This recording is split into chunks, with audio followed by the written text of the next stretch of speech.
Okay, everybody, welcome. I gotta fix the board here. We just made it in time. Sorry, no introductory. We're gonna jump right into this tournament. No introductory messages here. New window. Oh, there we go. All right. The board. There, that'll do. All right. That will do. Asterbait, welcome, Arsenal fan. Miles the Miasmic.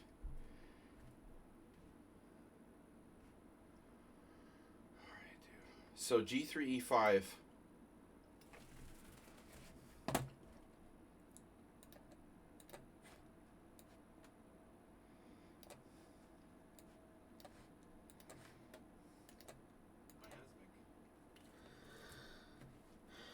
So, yeah, Heroku is right. An excellent quote doesn't apply to us. Magnus Carlsen. The best preparation is preparation itself. All right. So we've got G3, E5, and now Bishop G2, Knight C6. Interesting. Well, I'm going to play C4 now. We're going to transfer to an English opening.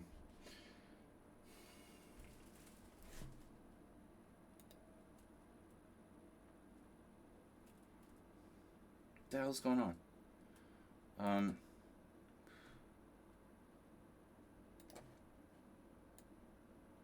Damn it. Damn it!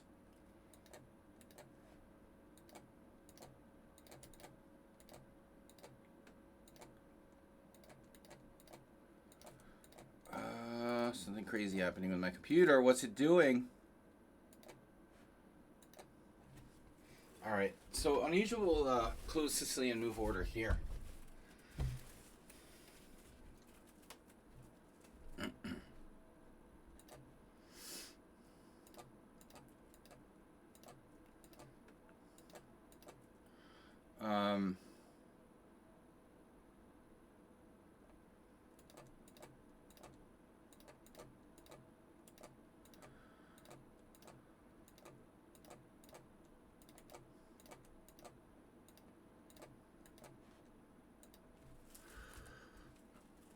Alright. Threatening bishop takes c4. I had an old friend of mine. Not a friend, but more of a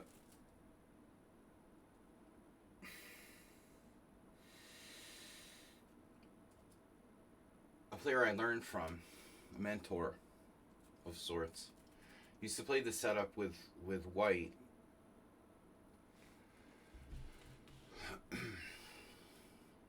Anyways.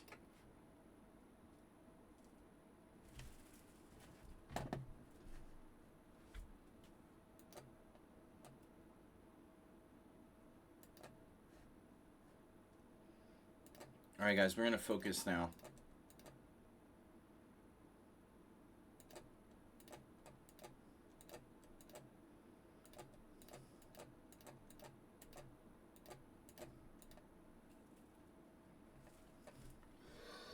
Threatening bishop h3 in some positions. So let's check out our tournament. Open link, new window. We've got 1, 2, 3, 4, 5, 6, 7, 8, 9, 10. 12 players, 6 round casual rapid. 12 players thus far. You're playing, join the game. I know, I'm in the game. Alright. So, rook b8, normal idea here. Not the only way to go. Rook b1, sorry.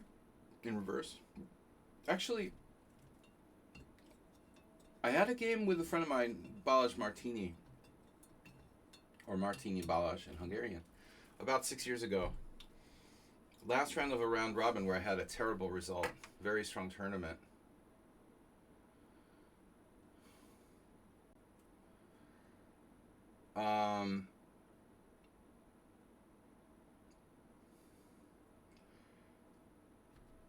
Alright, rook b1, a5.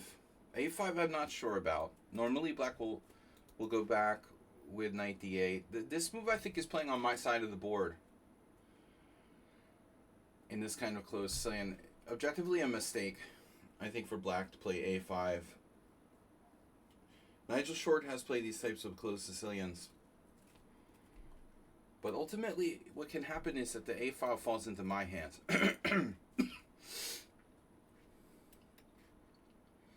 I can take over the a file, and he'll regret ever having seen the a file in his life.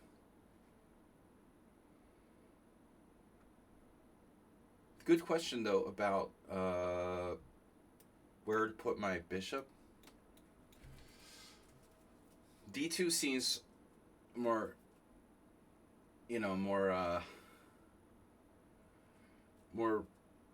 don't know, I'm having trouble finding words. D2 seems more multifaceted. B2 is better for playing rook A1, though.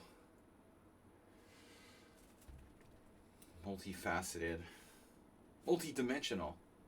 So, guys, welcome to our tournament. It's a Pawnda Rapid. I had to do some stuff, so we're right here at the last minute. Now, black could be threatening to play d5 to break out in the center. So you got to decide whether you want to plonk this knight into d5. Could be a problem with my b5 pawn. So objectively, I'm not sure I want to do that. It's also possible to simply play knight f3. And he's playing very quickly, Miles the Miasmic.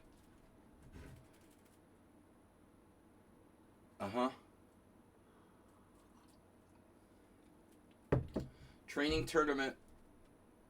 Welcome, everybody. E4. E4 allows f5 breaks. Rook a1.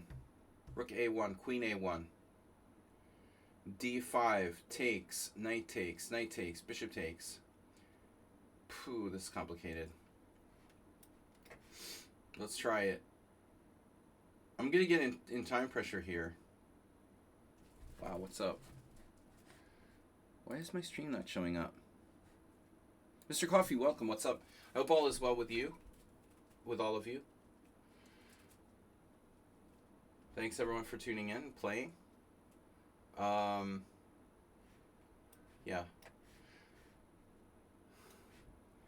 If d5, cd5, knight d5, knight d5, bishop d5, bishop takes e5 is possible. Now we have to decide to allow bishop h3 or not. It would allow black to kind of unravel his position to some degree. My alternatives, thou art, well, Miles the Miasmic is the number 2 rated? No, just number 2 in standing. 2087. Is that?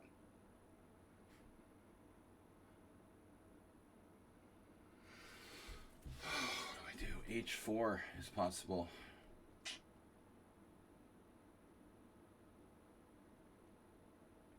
E4 doesn't really solve the problem. Okay, I know that people do this. It's a typical closed Sicilian motif. Now I can put the knight on e2 or f3, depending.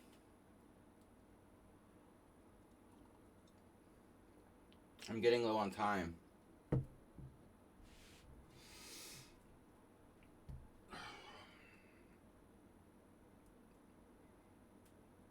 It's 4 plus 5. It was 10 plus 5, now it's 4 plus 5. 10 plus 5 time control. A little unusual. I decided I wanted to play a rapid with increment, but 10 plus 2 is the increments are kind of silly, I think, 2-second increments, it just doesn't do anything except for making it possible to defend like rook versus rook with no pawns on the board. It seems like I just don't see the point, really in 2-second increments. 3 would be the minimum, and I figured I'd make it 5. So this is not a non-standard time control. Games could last about, I was calculating this like last night. I figured the games can last probably about 30 minutes max. 27 maybe. Now what do I do?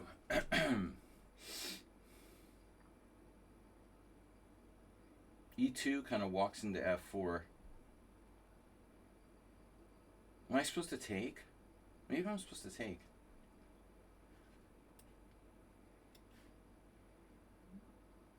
Counterintuitive to take. I don't know. This might be a mistake. What's my queen doing on A1? I was concerned he could take with a bishop attacking my pawn. So now I'm going to just go knight E2. But I've never been one to really play these closed Sicilians with E5. That's what I'm doing with white. I'm playing a closed Sicilian with E5. I never like playing E5, C5 and E5 on the black side of the closed Sicilian because it feels like, you know, why didn't I just play E4, E5? If I'm going to play E5. But, you know, chess is chess. Asterbate, did you subscribe earlier? Or was it my imagination? Guys, Asterbate did. He subscribed 91 months total. Who's going to get to 100 months first? Move 11? Mr. Coffee? Asterbate? I think at some point Asterbate missed some. You missed some months somewhere. You're missing time. He's abducted by aliens. Wow, speaking of C5 by black. Now, where did that come from? So he wanted better control of D4. Now with better control of D4, okay. Black. I feel like my queen is misplaced on A1, ultimately. Nothing's defending my D3 pawn.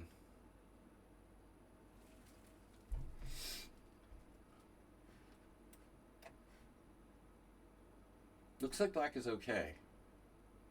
You know, the same thing happened against Martini. I got nothing. You know, the guy equalized somehow. Whenever I hear Martini, though, I think of One Flew Over This Cuckoo's Nest. Danny DeVito's character in One Flew Over the Cuckoo's Nest. Of course, like his first iconic role as Martini. All right. Now,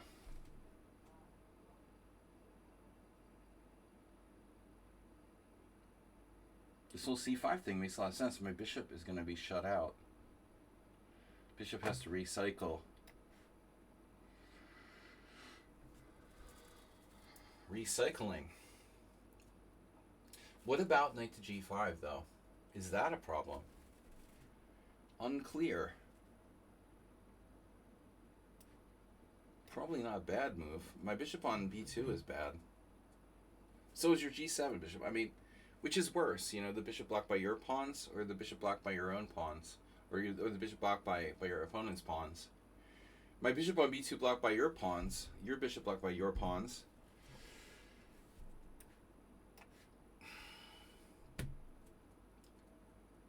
Pin it and win it.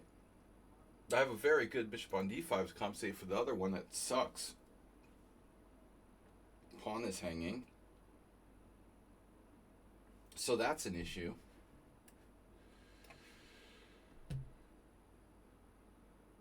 I don't know. Miles and Miasmic with a very, very solid game today. You know, in retrospect, I wonder why I played Queen D1. Maybe I should have just blocked this off, you know, in the first place. Damn, Bishop H3. Tempted to sacrifice the exchange here. Wow.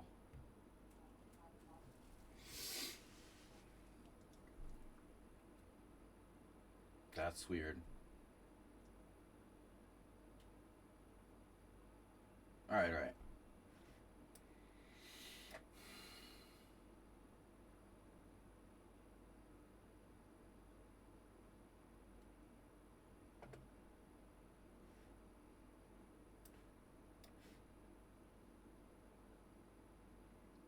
Not only extremely strong, but extremely fast.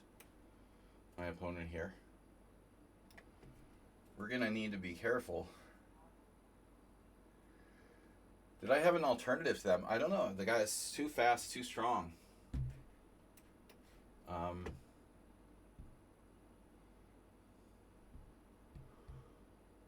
But at least I'm not getting mated yet.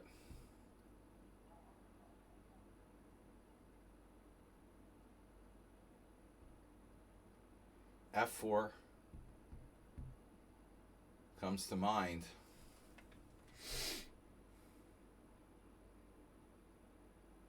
Too dangerous to allow that. I think it has to be prevented.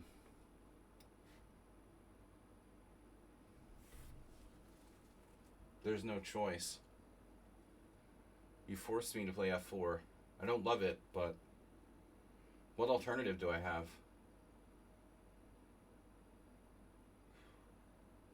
Damn, he's incredibly fast. I'm not sure about Queen F5, though. You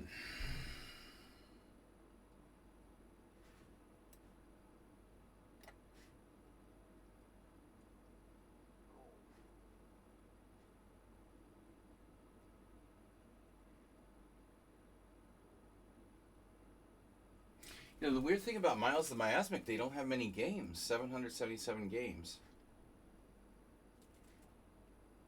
Wow, G5. It's a fearful move.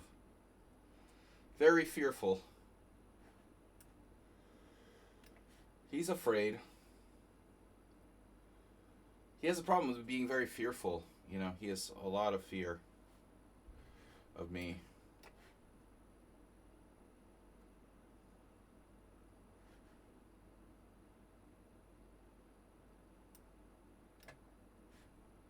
A lot of fear and respect for my opponent.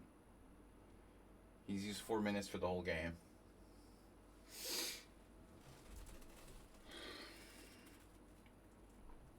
Down to 2 minutes.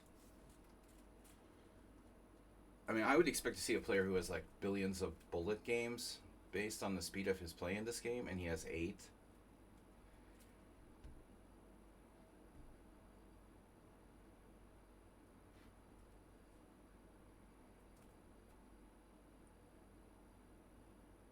Just putting pressure on the clock. Do I have knight takes d6? Yeah, I mean, maybe, but I'm about to lose on time. I don't know. I can't calculate. I'm just trying to keep him from killing me. You know, I'm not even trying to think about tactics. You seriously think I can calculate tactics? I just got here.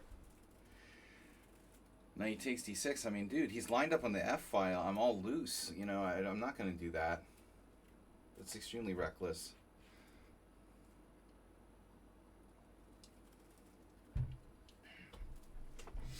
I'm just trying to consolidate my position. Now bishop e5. Yeah, he's playing weirdly himself.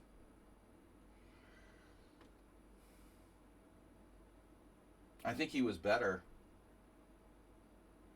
Now it's very much not clear. He still may be fine. Check. What does check do? That knight. I have h4. He's the man with no knight. h4.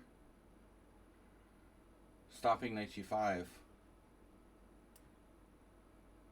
Speaking of reckless moves. I don't want him to have a square for his knight. Well, he does have h8, but... Yeah, you guys... Okay, listen. Giachi and Bijak, we never want to give away moves to specific players. So please don't do that. You know, don't say like check. He has a check and fork. I would, first of all, I would just lose. No. I had knight f6 check knight d7. But don't give me moves and don't give my opponent moves. So please don't do that. Alright? It's okay to discuss ideas, but I mean, giving completely away like concrete ideas in the game, we don't want to do that, alright? That's not fair for my opponent or for me.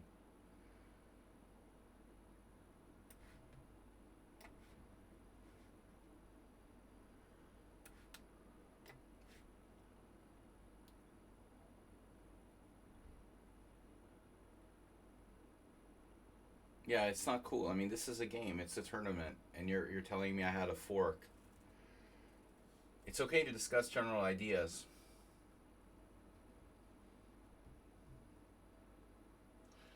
I'm not calculating. I'm in time pressure. I'm worried about him flagging me, so I can't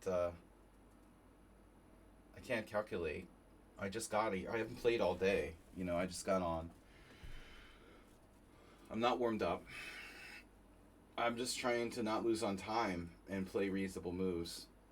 B-Jack talks about knight takes d6, but I did miss this huge fork. But the problem is I'm looking at his king. Over on the king side, I'm not really looking for that knight d7 fork.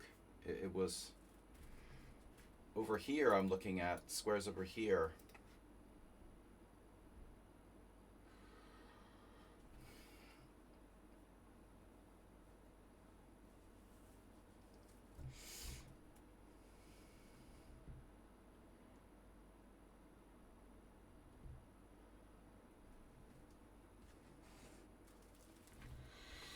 I need my coffee. Welcome, Schumacher.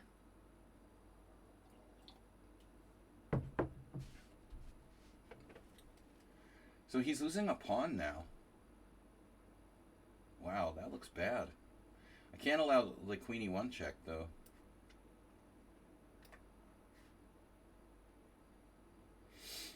His knight has no squares, my god. That d8 closed Sicilian knight. Is he really going to lose here without a fight? Man, I don't see black defending this. Boom, boom, boom, boom.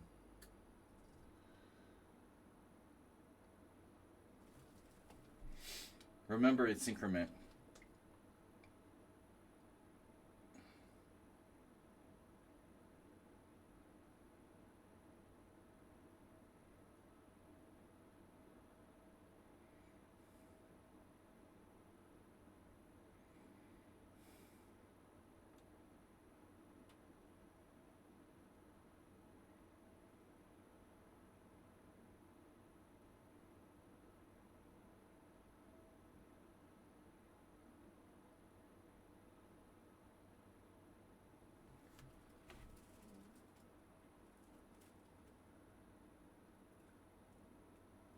What can black do? I mean...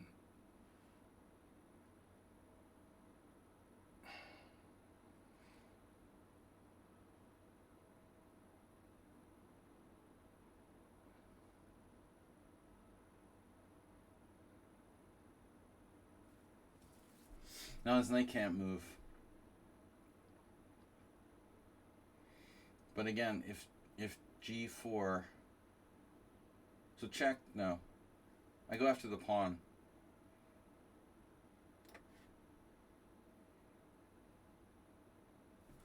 Is this winning? I'm not sure. I mean, ultimately, probably is. But, not a lot of pawns left, and two of my pawns are double isolated. So even 2 pawns up is not a guaranteed win. He defended said pawn. This is kind of the position I wanted anyway. He has no way to approach. And his knight is paralyzed. H5, interesting choice. But ultimately my pawn should be winning.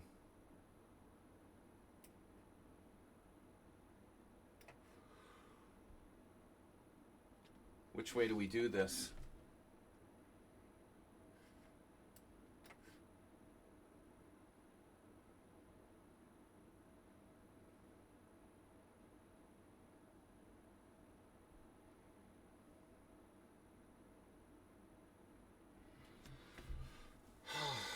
It's funny. C4, D7.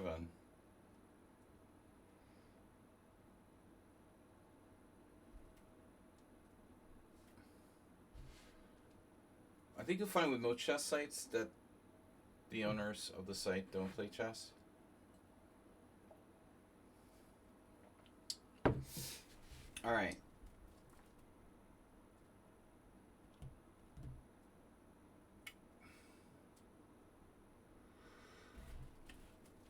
Miles.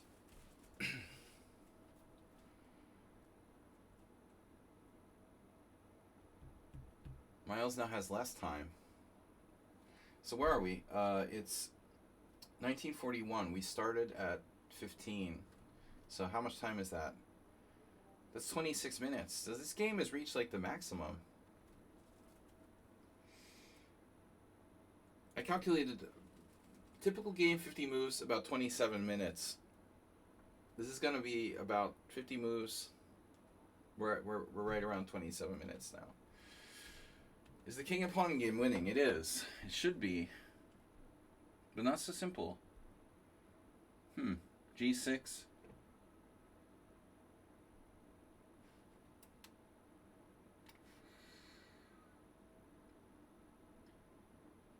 That's pretty strong.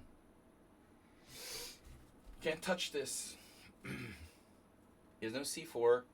Yeah, that's nice. You still can't touch my pawns.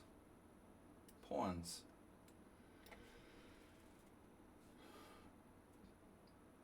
And at night, G7.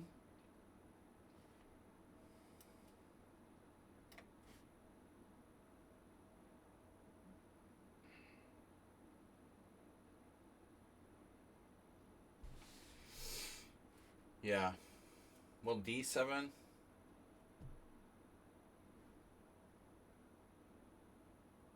Yeah, D7 gives them a check. From D3, what's he going to do? There's no checks.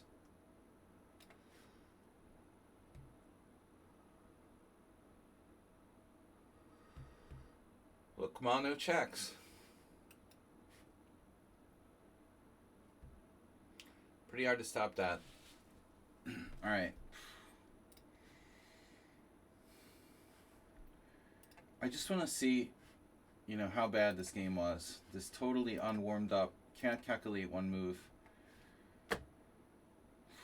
I was worse. One blunder. At least one blunder. Wow. Yeah, it was seriously worse.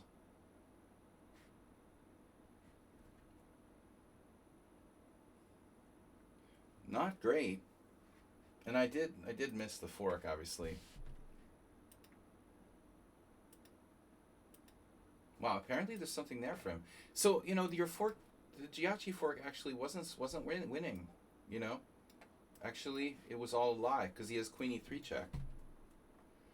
You guys are lying to me. I didn't have a win there. But I did play like shit. The position was equal after bishop g4. I played what? What do you want me to play here? f3? Wow. Okay. So that's a neat tactic based on discovery, where I'm not finding that in my condition. Very cheeky first game. You're like, you play and you can't calculate anything. You can only play. That opening too is surprisingly resilient. This weird closed Sicilian with d6 or d3 and bishop e3, bishop e6. The delayed, I don't know what to call it, like the delayed closed Sicilian. It is surprisingly difficult. My old mentor, Vladimir Rubenchik, used to play that. I don't know where he got it from. It's interesting. He was from Belarusia. So you wonder what players used to play this weird closed Sicilian. Maybe Spassky, I don't know. Some old Soviet era grandmaster or strong players might have played that stuff. Where did Nigel Short get it from? Probably Spassky.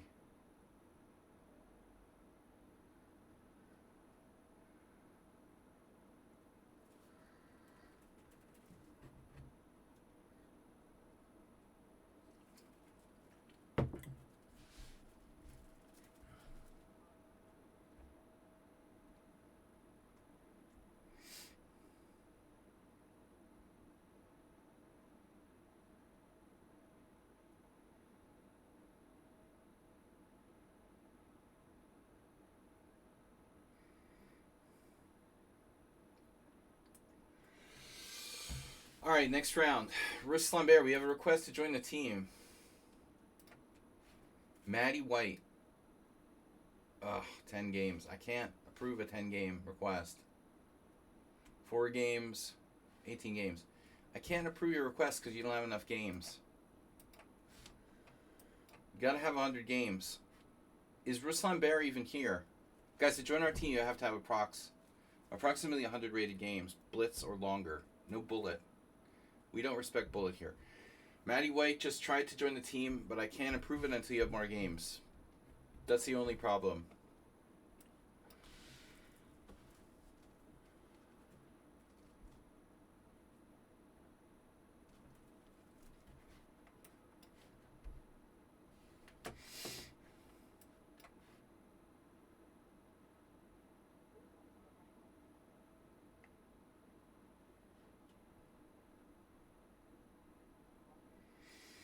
I have to say I hate when people play this stuff.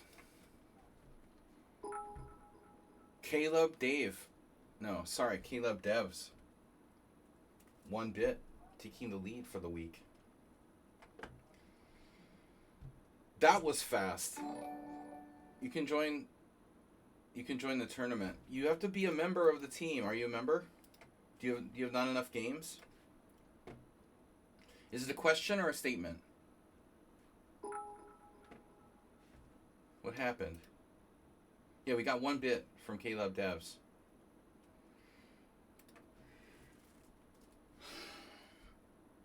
Ruslan Bear playing exchange variation. Ugh. I wouldn't play the Carol Khan.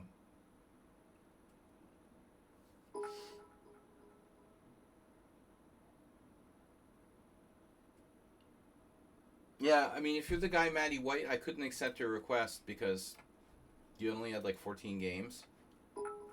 So I can't accept that. You're going to have to get more games. Now with more games,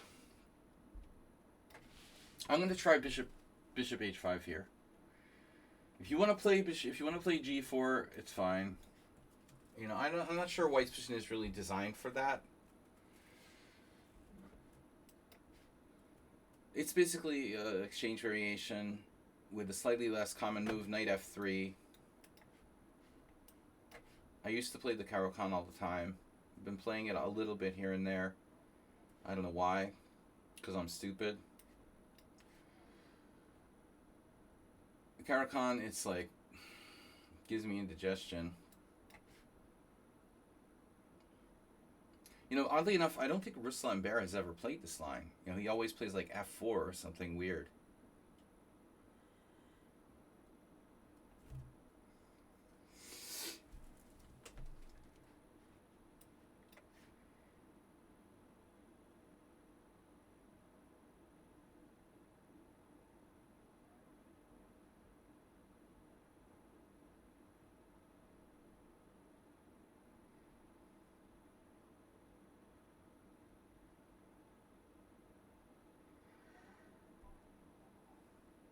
Yeah. What's up, guys? Shocky, are you playing? Are you in it to win it tonight? Ruslan Bear with the exchange variation. Very exciting. I have B5 now. Bringing back memories of 80s, late 80s quads against National Master James West. New Jersey. North Jersey quads. North and Central. But again, and I don't recall Ruslan Bear ever playing this. So we got our minority attack on. There's a very good game that Karpov played. Also in the late 80s.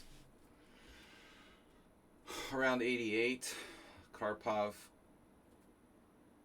against Roman in Mazatlan, Mexico. There was a rapid tournament where it was funny because they ended up like not paying out the prizes to players. It was advertised as a big deal, and the organizers ended up like not actually holding up their end of the bargain, and a lot of people got like stiffed by this tournament in Mexico. But it was I didn't play, but it was it was billed as a huge thing, and then with the last minute, like a lot of prizes weren't actually paid. I think Roman was one of the only people who somehow like forced them to pay him, but he lost to Karpov in a really nice exchange variation. Karpov was black in this type of structure. Karpov defended like a genius. No, not quite on the level of Ruslan Bear, but close. Yeah, I think Ruslan Bear has multiple personality disorder. He, like many players here, seems to play differently at times. In like our tournaments, he's very different from in simul's. What he did on the queen side is extremely smart. You know, he didn't let me execute like a typical minority attack. I saw Ivanchuk do this in some Queen's Gambit declines, where they normally let you like take on c3, but he doesn't. He takes and then he plays a4, giving himself a passed pawn, changing the dynamics of the position completely. So you're ignoring this bishop on e5, though. I don't know about that. I think he should avoid that. His e5 pawn is a huge liability. I mean, even though he has a protected passed pawn.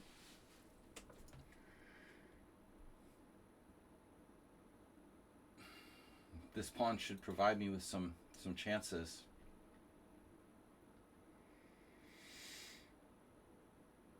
How exactly, I don't know.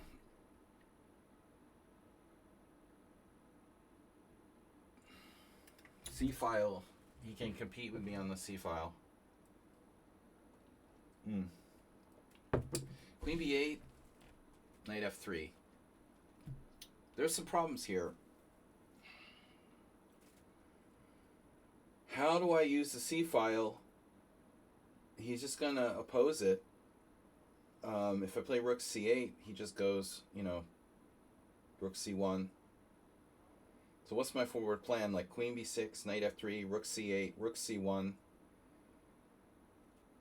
What am I supposed to play there? Bishop c5? Attacking f2. I'd like to get this in. There doesn't seem to be anything in like attacking the e5 pawn. He just defends it with knight f3. I mean, it's amazingly fast, dude. 1768 bullshit. You know, you're not 1768.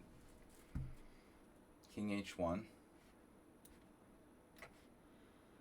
You're only 1768 when you want to be 1768. When you don't want to be 1768, you're suddenly like 2000.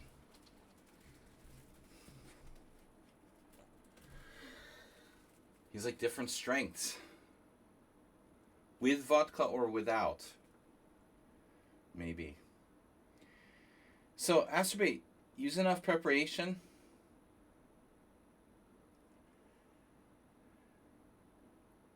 Oh. Take everything back I said. He's just letting me play rook c3? Why would you do that? I guess he had no choice now. Wow. So king h1 was a bad move. It looks like. Maybe my position was better than I thought. All along.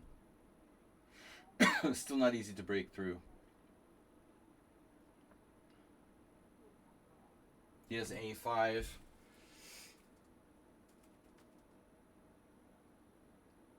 How do I break down white's position? He has a5, a6 if I let the pawn go. So rook a5 is interesting.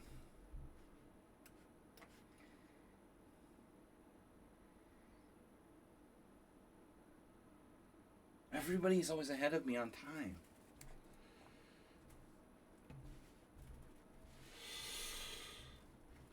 Did we get a new request to join the team? Because the previous request had to be rejected on grounds that you didn't have enough games. No. Sorry about that, Caleb. Okay, so Rook b1, it relieves his knight of guard duty. We're very, very active now.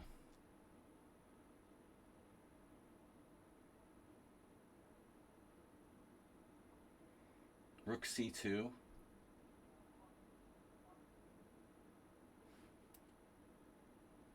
Oof, he has a tactic. Knight c4. How's my bishop doing? What if I defended my queen with like bishop d8? Would that be a useful thing to do? Anyway, white is going with like knight f3 next. That's his plan. It's annoying. Rook e3. Rook e3. Rook e3 interferes with him. Rook e3. I'm not sure how good it is, really.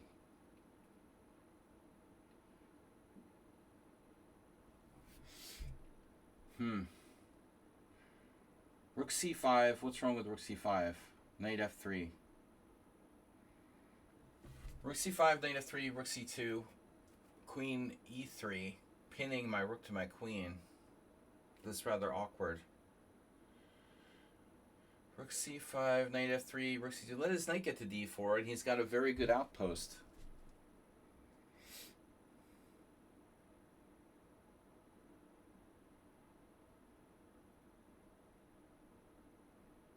So I'm not gonna let his piece get there.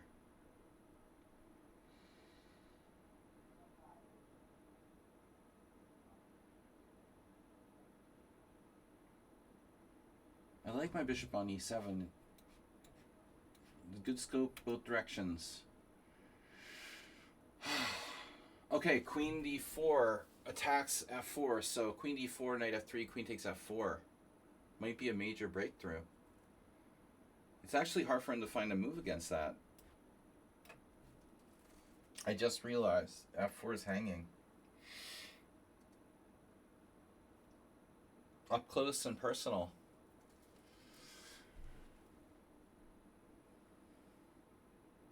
Problem is I'm not really threatening anything. I'm just a caveman.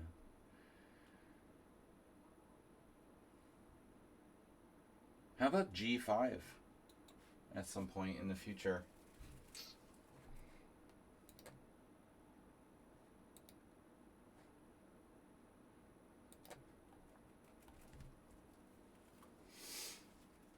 We got the pass pawn blockaded. White's pawns are weaker.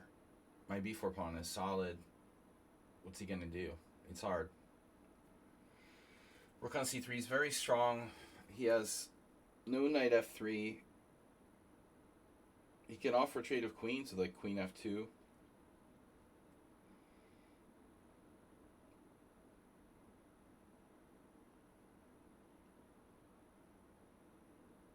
Maybe.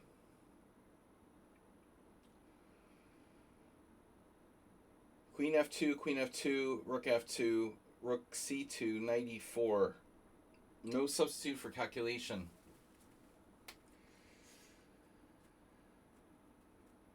And he's ahead of me on time. It's a good thing I have a 5-second increment. I like to blow sleeping powder in my opponent's face.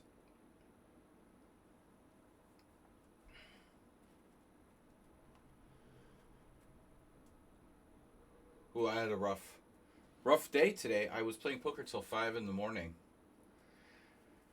It's not easy to recover from that, you know? I got almost 8 hours of sleep. Someone woke me up.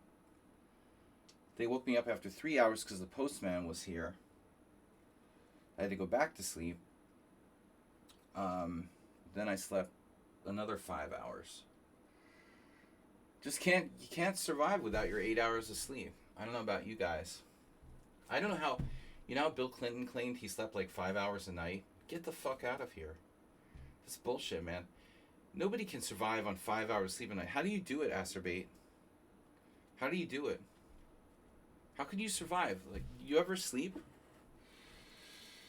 You seem like you never sleep. Do you sleep on Fridays?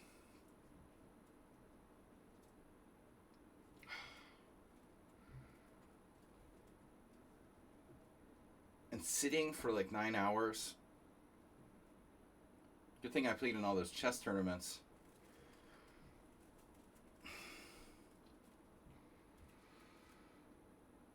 I've got a very weird schedule, but this is only temporary. I think we'll eventually go back to Tuesday tournaments in the next week or two. So another long game. The last game lasted like the maximum. Rook c1. This kind of feels like it's playing in my hand into my hands. I mean, what are you gonna do? You gonna let me have like a crushing passed pawn on the 6th rank? It's hard to refuse like rook c5. But maybe it has a tricky move there. No, rook c5. I still have queen f4. You can never play knight f3. You can never play knight f3. What are you gonna do? You don't have a plan. You're gonna take on c3, give me a passer on the 6th. That's deadly. No, I see he doesn't have a plan. He's just playing without a plan. Now rook c2, knight c4, or knight e4.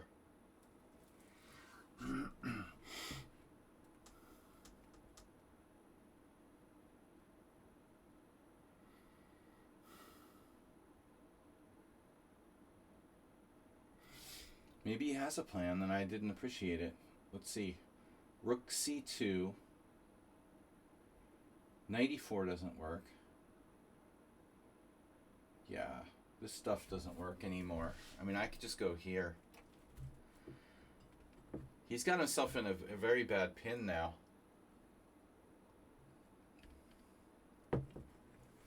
Knight e4 doesn't work. Knight c4 doesn't work.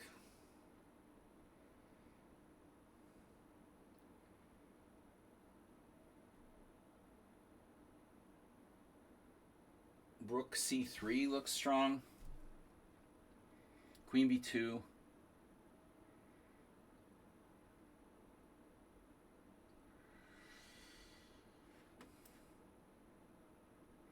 Rook c3, rook c3.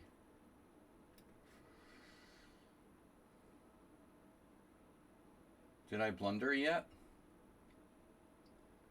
He has knight b1. Knight b1. Doesn't work, does it? It's interesting. Didn't expect that. I think we just take with the queen. He's in like forever pin.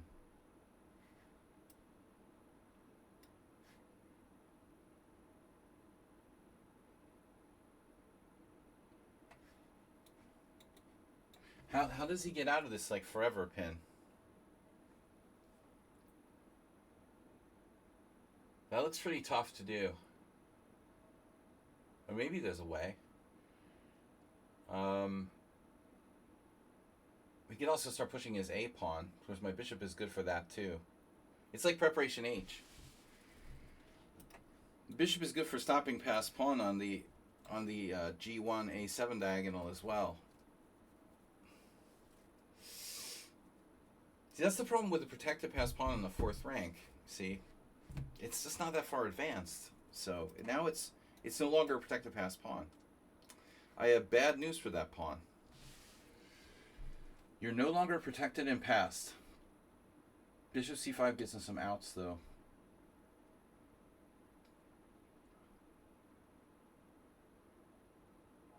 I could play rook a2. a2, a6, so I'm not stopping it anyway. This stops it. It won't go to a7. We got a huge position here. And he's still a minute ahead of me. So I wonder why every opponent I play always has more time than me, no matter what. Pretty amazing stuff when you really think about it.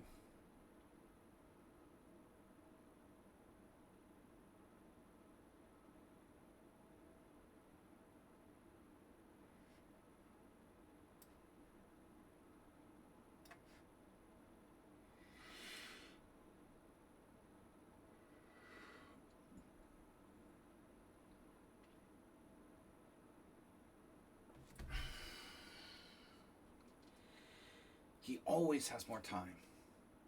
So I ask the question, how much importance do players put on their time? Like, you have to have more time than me? Is that it? You look at the clock and you have to have more time than the other player. I remember when I was starting out, when I was beginning, it would make me like uncomfortable if the other player had more time than me. And then as you get better, you realize that doesn't matter. That's a childish way of looking at it, you know? This is an amazing find by my opponent.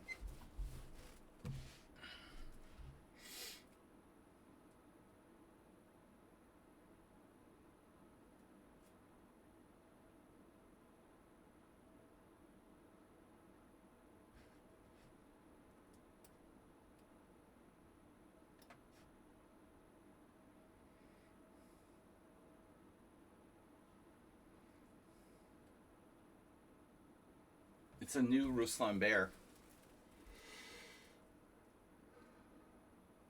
Stronger than your average bear.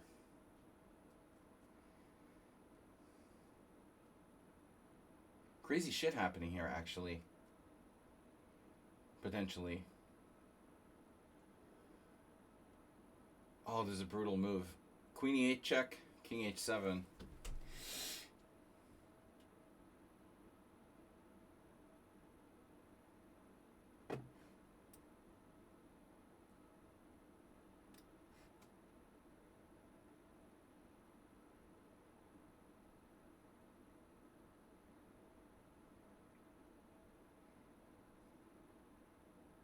He still has more time.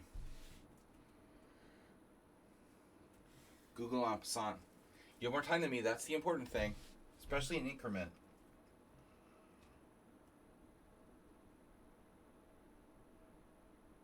He can't possibly have less time than me, or he'll, like, melt or something. What would he do if he had less time than me? Oh my god, he has less time than me. No way. It's like the turtle and the hare, you know? You guys ever heard that? The fairy tale? Or, you know, folk tale? The turtle and the hare. I'm the turtle. Turtle is the wordle.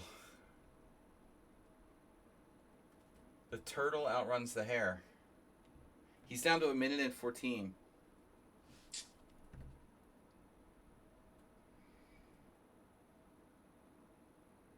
The turtle and the wordle.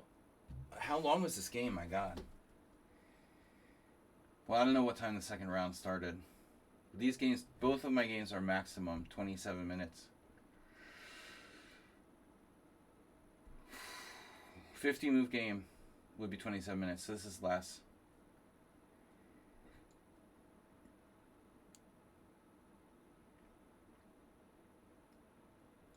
Chess turtle. An interesting strategic battle here. He resigned. It was a non-violent game. Oh, we still got Coach 100 against Shockey. Shockey's playing. Oh, no.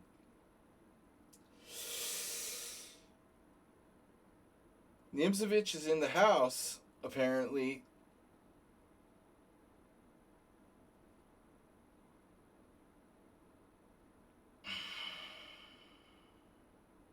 Be careful of this Coach 100. They're even more underrated than Ruslan Bear.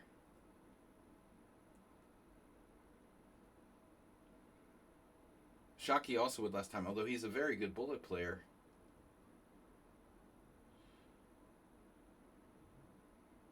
Knight takes d6 is one move, and the other move was maybe rook takes d3 there.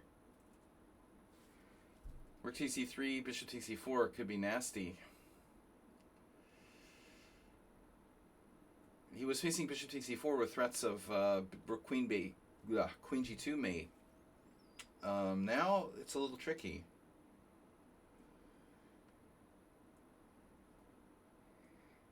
There's a technical problem here. I was wondering about a different move there, but Black has some counterplay. Do we have a new request to join the team, or is that still the same old one? No, it's a new one. Faster Warrior Okay. Faster Warrior actually has games.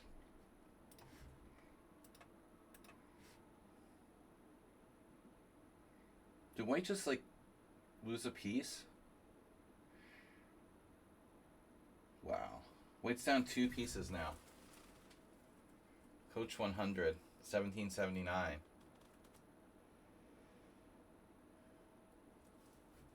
Can we see the analysis board on this one?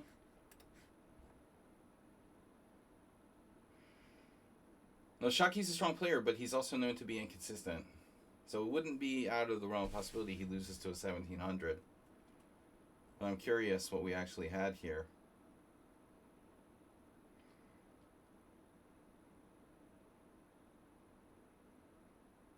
How good a game did we get from Coach 100? 1600 in blitz. Black played that D2. I wasn't sure if Queen D4 was better. Is this like a perfect game by Black? That's a little disturbing.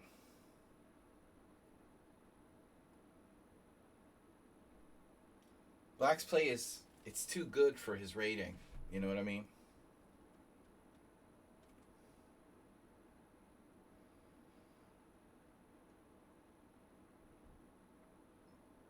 It's not the first time I've seen this player play suspiciously well.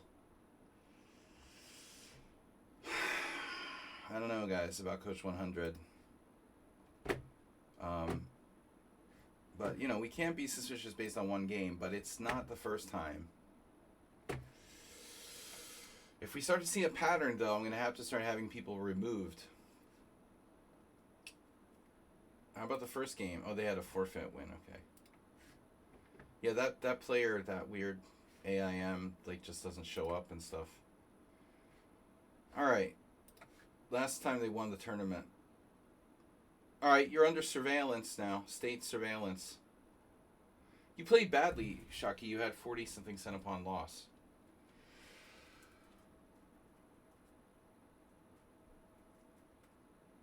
But, all right. I feel your pain. You played worse than me. How suspicious was my game, by the way? Highly suspicious. My game as well. 2 inaccuracies. Yeah, this Sludgy guy. Even Ruslan Bear was 28 CPL, so not bad. You know, but not in the Coach 17 level.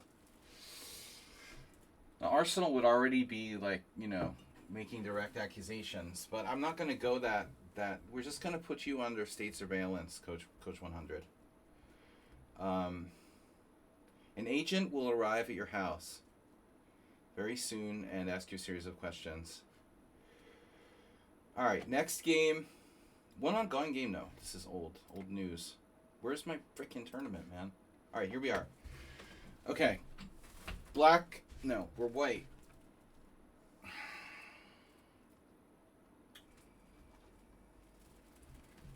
I love cheap office chairs.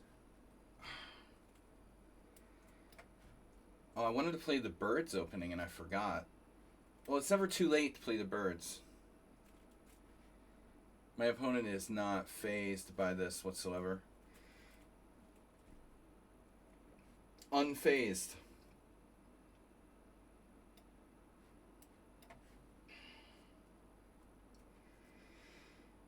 Whew. Yeah, okay. I guess it's justifiable. H5.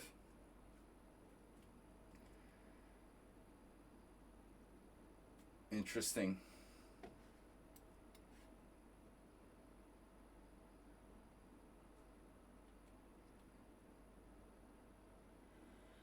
The woke KGB.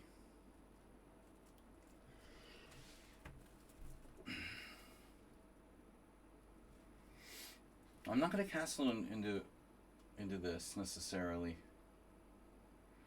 But what do I want to do? C4? You can turn it into an English, technically. I don't know if I like that either, though. E5. If I take...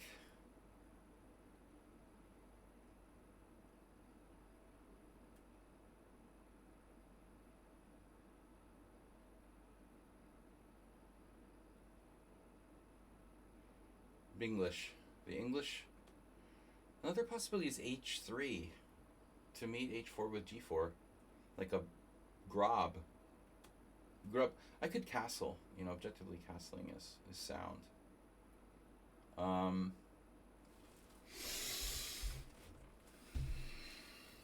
right.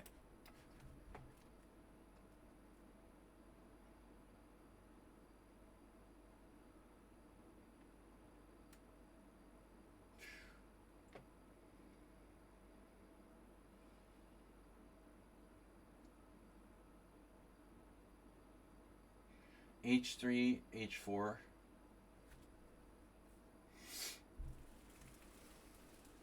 H3, H4, G4.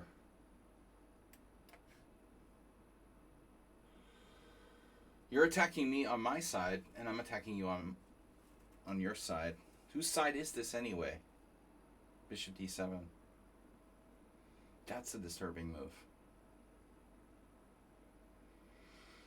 Whew, bro.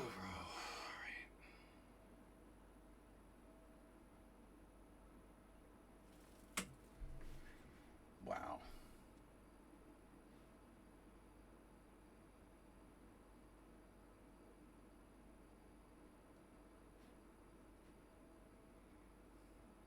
I don't know what to do.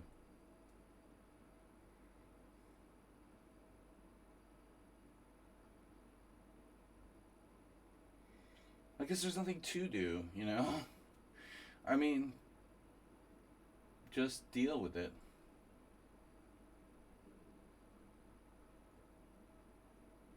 E4.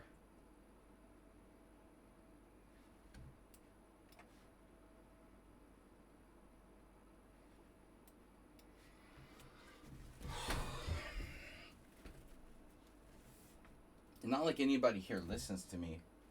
I don't know why you guys watch my stream. I really don't understand it. They're just here to play bullet chess. Are you threatening something?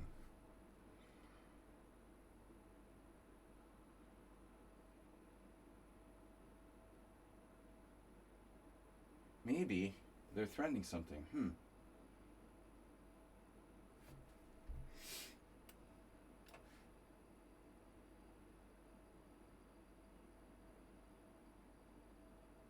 This player is like out of control with the not listening, just playing bullet chess. It's like the opposite of whatever I preach. I think people like playing against me who are into this like time. Playing bullet chess crap.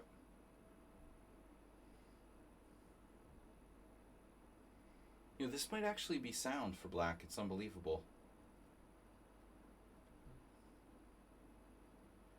Takes, knight h4, takes, bishop takes, g5 takes, and I'm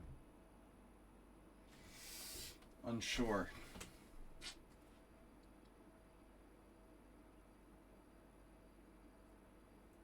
This is serious.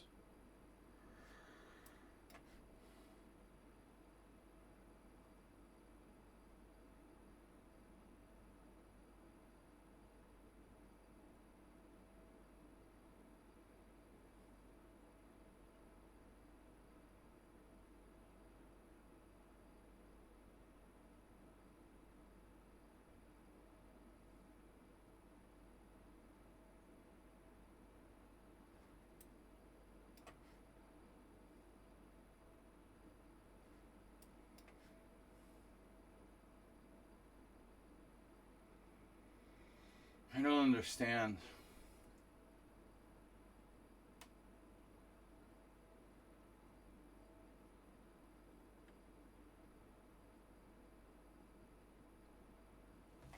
Why do I bother?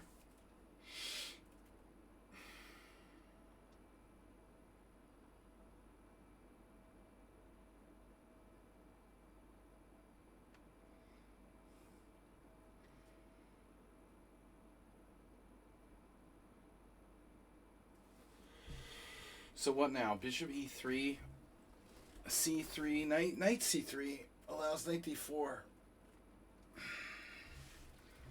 Black didn't come close to playing the best move there, by the way. You actually had some really, really strong moves. This is sick, dude. 23,000 bullet games. Oh my god, dude. Stop and listen.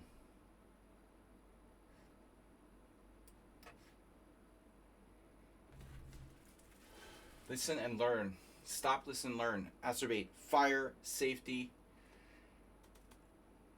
Stop, listen, and learn. Definitely the wrong player to play the birds opening against.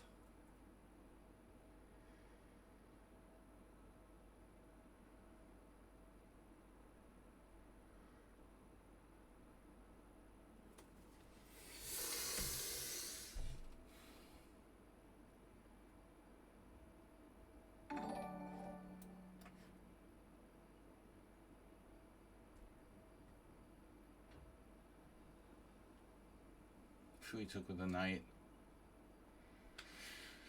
I was a little worried about that.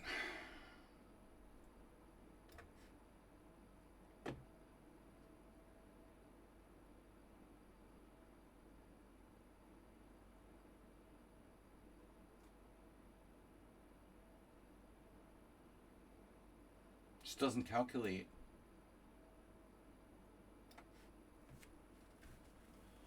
He had knight f3 check even there. I mean, this is insane, dude. It's insane. I mean, you have some talent, but the obsessive need to like make instantaneous moves is like destroying your chess game.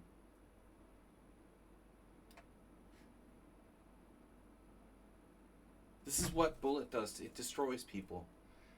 You can't be a good player when you do this. You will never be a good player if you can't stop doing this. This is just totally insane. You had a lot of good opportunities. You refused to use your time. You know, you might have even been winning in this position like 5 or 7 moves ago. And now you're completely lost.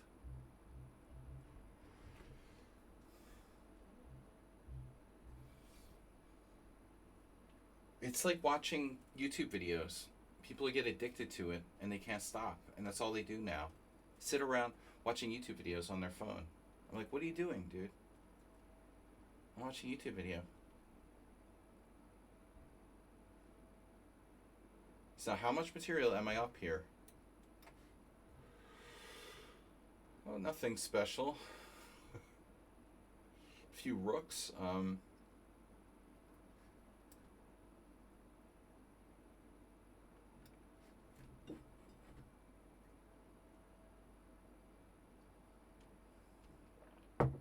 That's bullet chess. You're playing bullet chess in a 10+5 game.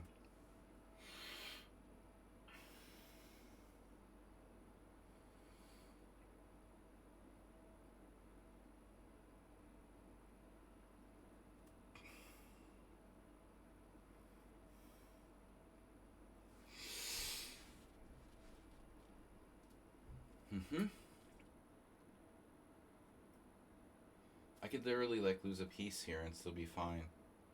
Bishop g5, rook h, bishop f6, rook takes h4, bishop takes e5, pawn takes e5. Oh my god.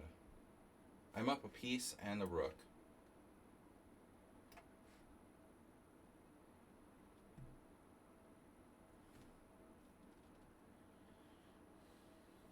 Where is everybody? Calculate. Safety first, Acerbate. He plays right into it. Dragonfly Hunter is here. He plays right into it. The forced loss. Trade of Queens is like resigning.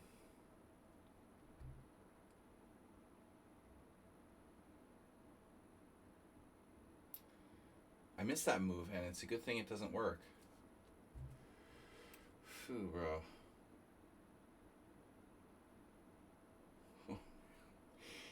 It's a good thing that doesn't work. Dragonfly Hunter is here. All right.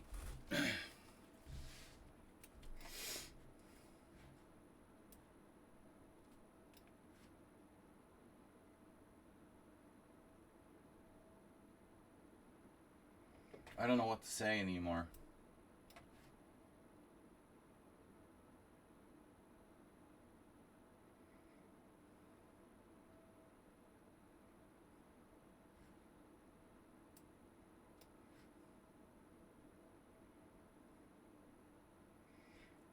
The only thing I can really conclude is that my opponent doesn't think about what I'm going to play. They only think about what they're going to play.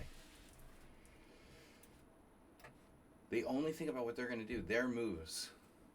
There's no consideration whatsoever about what my plan is.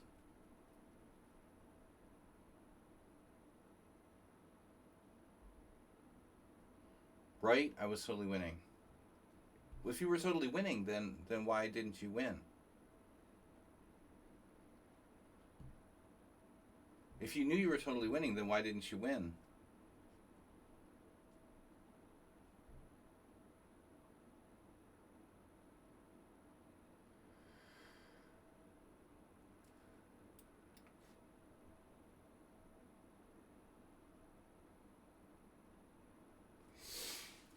Well, I mean, to expect respect from this kind of player is difficult. Their entire style is based on not having respect, so I can't really expect them to respect me.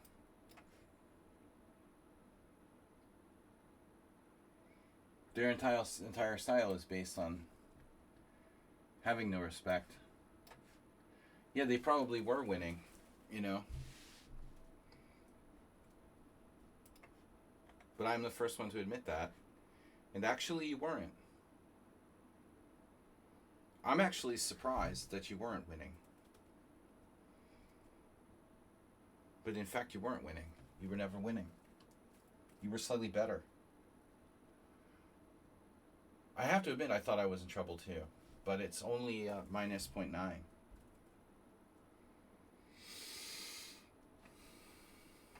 So we both misjudged his position, thinking that I was lost. And yeah, I mean, you're dude. All right, that's it.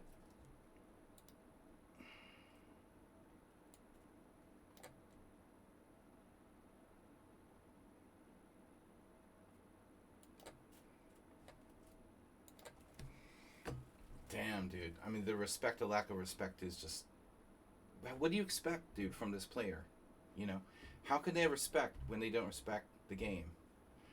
Talking about masterpieces, you have tens of thousands of games, and you're just continuing to play like bullet chess, and you're never going to get better. It's unbelievable.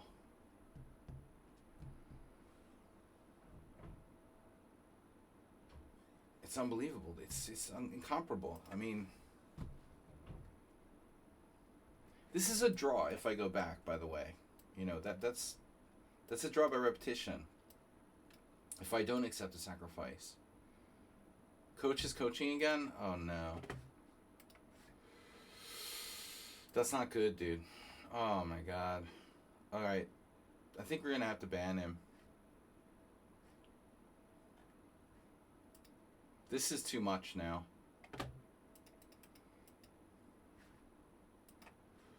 I knew Coach was suspect, but H4 is engine number 3. This beating Kelly is a very strong player. I'm not liking this Coach character at all. Yeah, I'm gonna have to ban them. I've seen enough.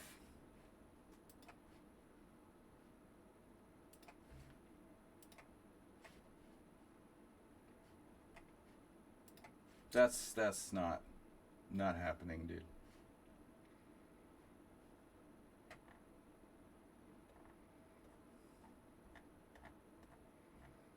No, I mean, I was suspicious of Coach 100 before, but you know, this isn't coming out of nowhere.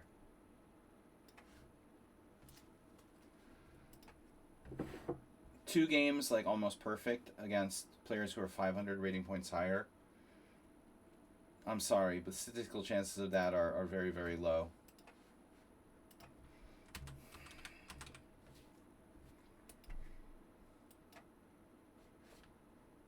You got to play the statistics. You're not beating Kellyanne. Yeah, I know. Well, he was suspicious from the beginning. Like, even last week and the week before that. There's no reconciling their rating, their blitz rating, and the way they played here. Either it's 2 people or they're cheating. Yeah. Well, he already destroyed Chucky, and I thought, okay, it's just a one-off. But he destroyed both of you now. No. Coach is gone. Coach is gone. I mean, he's got very consistent rating in blitz, like 1,700. It just doesn't make sense, dude.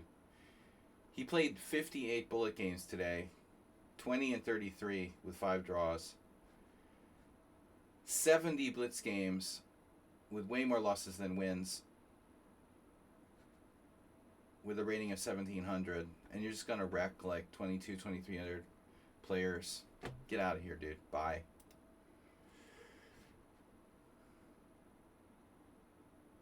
So what's up now? Ruslan's still playing? Sigurusmi is back. Imsorugis. Imsorugis. I'm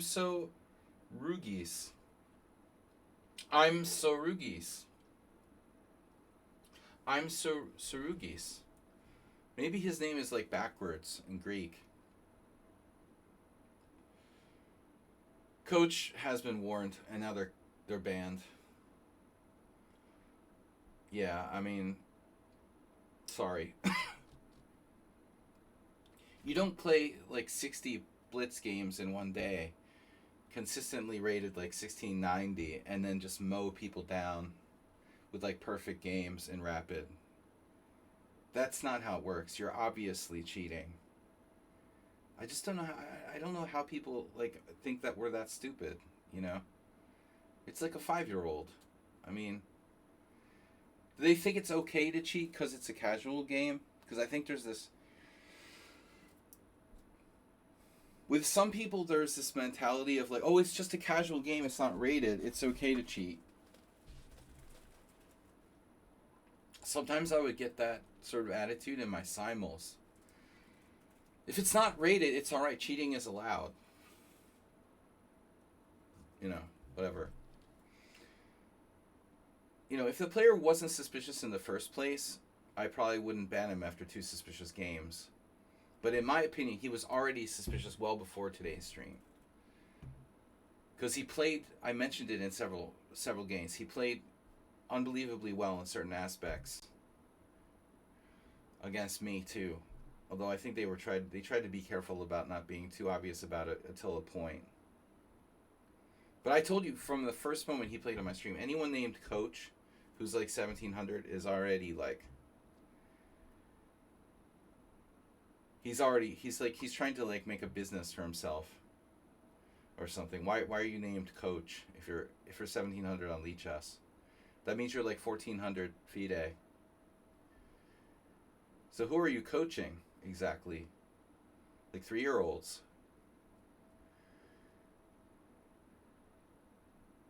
Yeah, maybe he coaches something else. Exactly. Now that's a good point. Cricket maybe, but not baseball. All right, D6. I think this is over.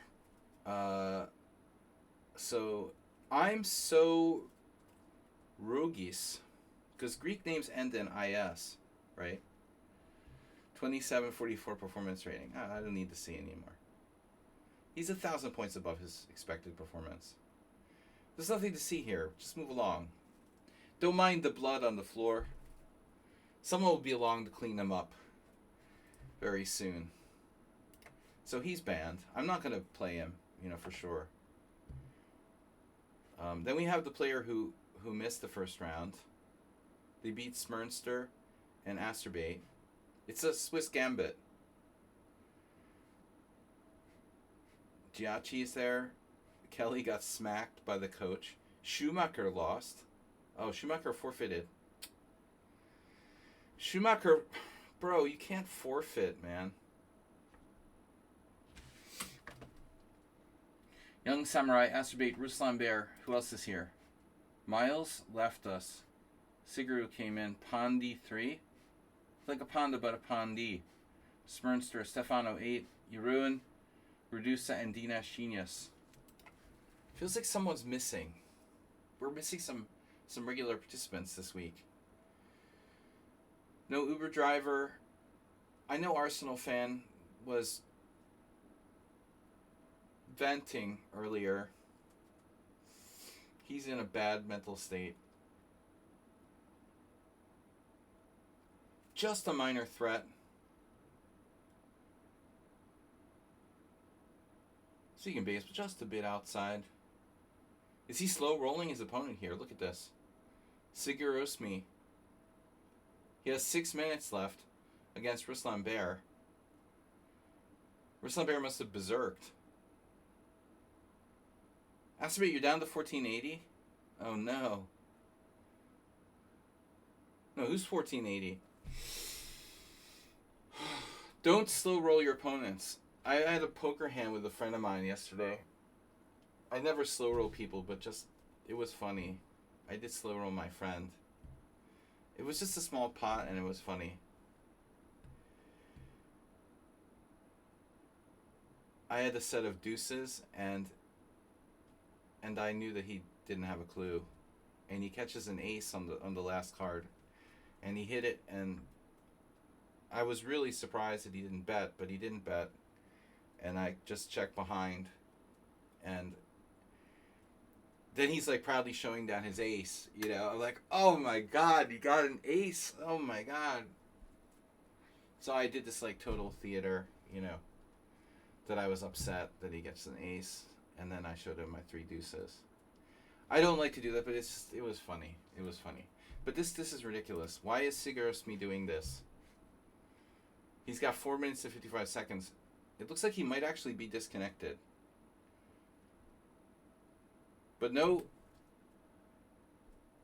He moved? King F5. Wow. He had mate in 2 and didn't see it. Forced mate in 2.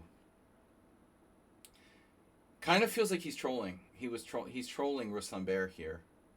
So he purposely didn't play the mate in 2. Now, again, there he had mate in a couple with King G6 probably. Maybe it would take a few more moves because the king could run away. It feels like he's trolling Ruslan Bear. So I'm saying, like, don't slow roll people. I know Ruslan Bear is annoying to play against. They like don't resign.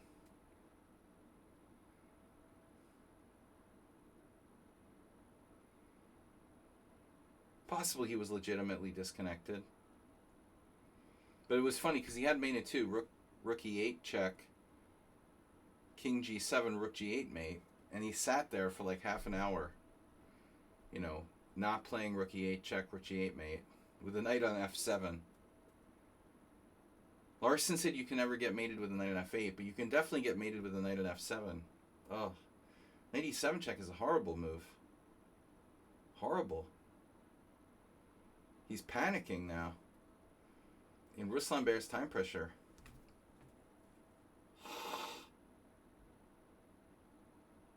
I don't know what time control I have to make for people to take it seriously.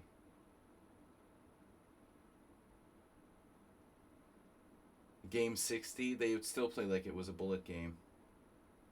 Black timed out. So like, look at this.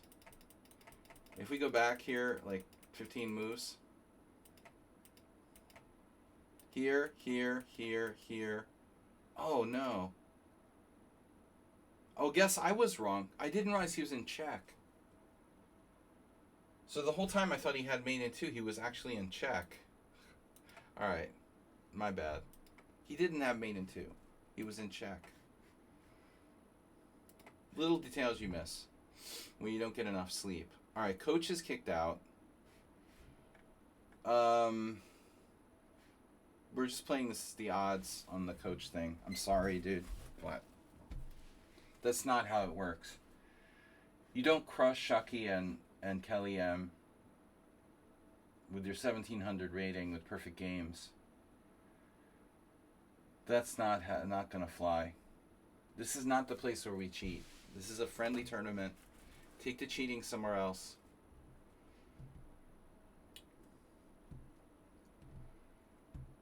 So bye-bye. Alright. 3 more rounds. This is your last chance to join, guys. You can't join after halfway. So anyone wants to join, like Butterfly Hunter, dragonflies. He collects dragonflies.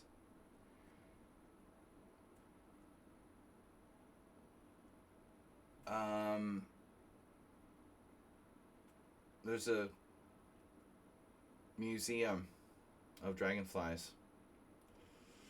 The Northern Florida Museum of Dragonfly History. Yeah, never trust anyone named Coach. Unless the rating is like 2400 or above.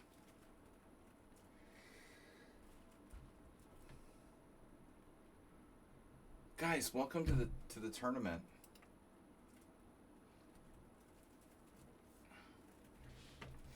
Don't look at my boobs. Okay. We've got 38 seconds. Sparklehorse in first, Shaki and AIM, Giachi all tied with 2, Kelly M with 1.5, Sigourney Weaver. Schumacher's out, though they can come back. Schumacher, I would appreciate if you guys would withdraw when you leave the tournament. It's not that hard to do.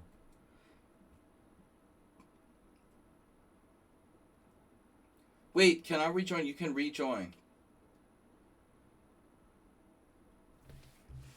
You can always rejoin. Hoping for a good game. I will not play the Caro-Kann ever again.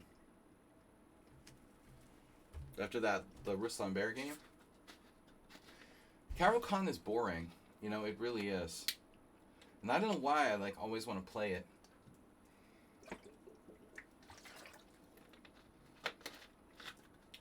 My opponent will be along in a little while. They have a tendency to disconnect.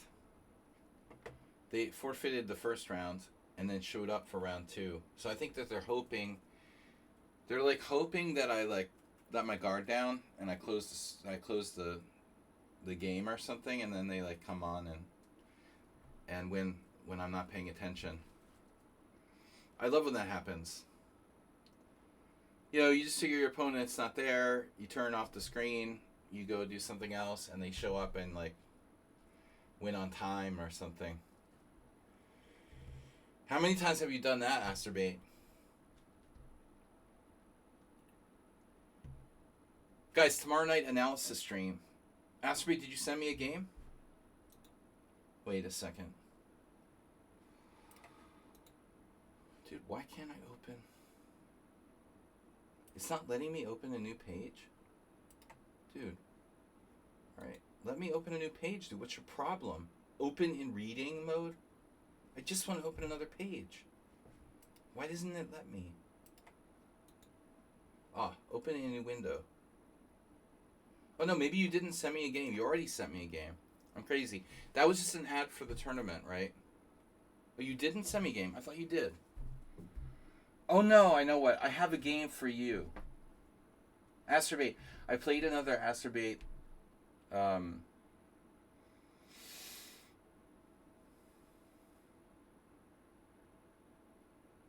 tribute game.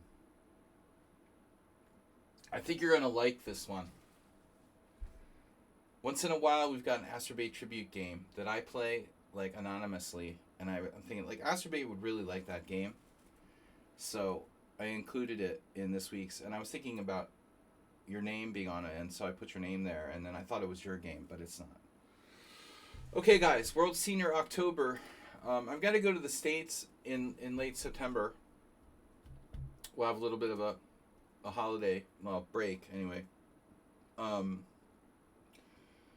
Hungarian Team Championship starting in September as well. So I'm actually going to get to play a game or two before the World Senior in October.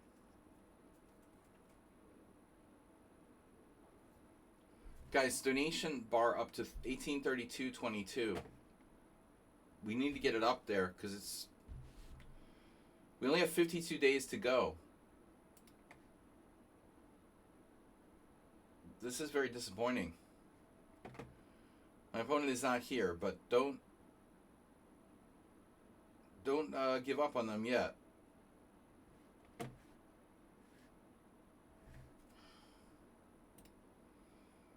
So can we watch the other games while I don't let them come back and surprise me here? Alright, open new window. You're playing during the game. No shit, I know. Shaki is playing.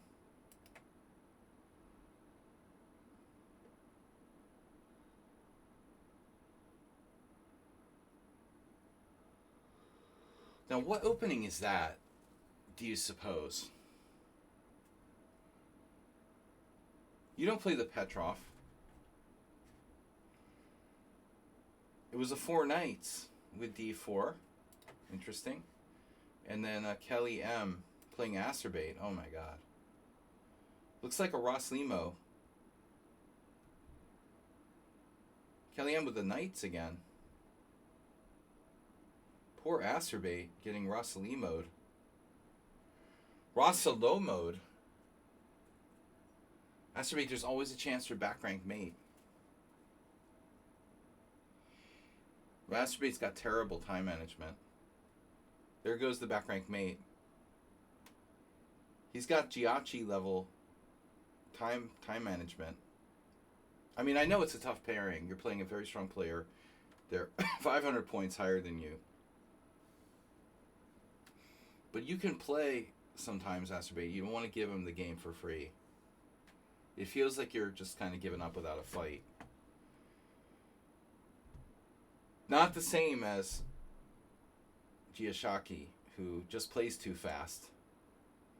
If anything, Acerbate has too much respect for his opponent. Just kind of rolling over and just losing. He does that against me a lot. Yeah, that's not a good game.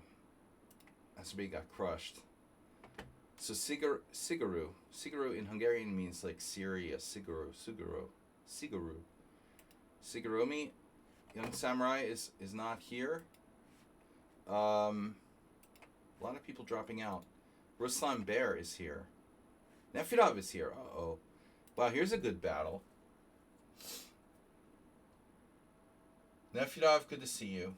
Nefedov is a really positive member of the team. And he drew Kamsky in a recent game. I mean, we need more Nefedovs. They contribute to the stream positively. Nefedov, by the way, if you can, submit one of your games. You used to submit games for the analysis stream on Thursdays, and lately you haven't, I feel like you're just giving all your good games to Kamsky and not sharing any more here.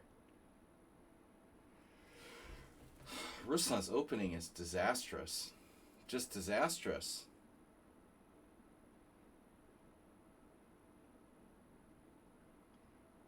Positive. Oof. You're pregnant again? E takes d4, queen takes d4, knight c6, and then Ruslan Bear plays queen d1. Queen d1. Better than queen c3. The Moro move is, of course, queen e3. It's also possible to play queen a4, queen d3. But queen d1 is pretty lame. You're getting nothing for your tempo.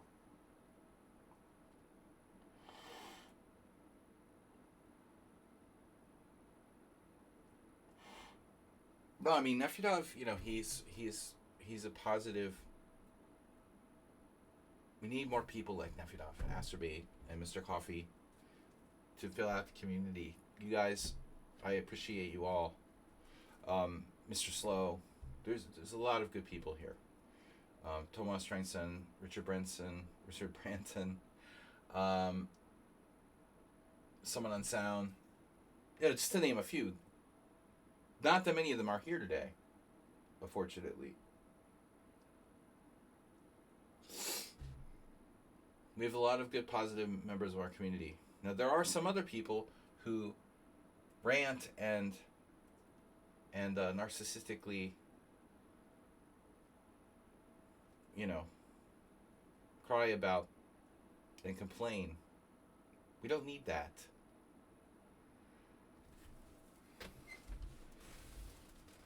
Nefedov doesn't rant. Ask me, you rant sometimes, but it's all right.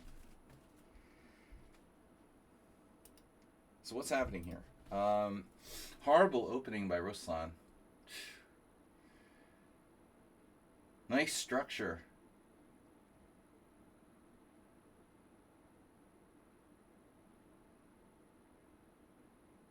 What happens if we just take all the pieces? That'd be funny. Is this a joke? Bishop takes c6, b takes c6, h3.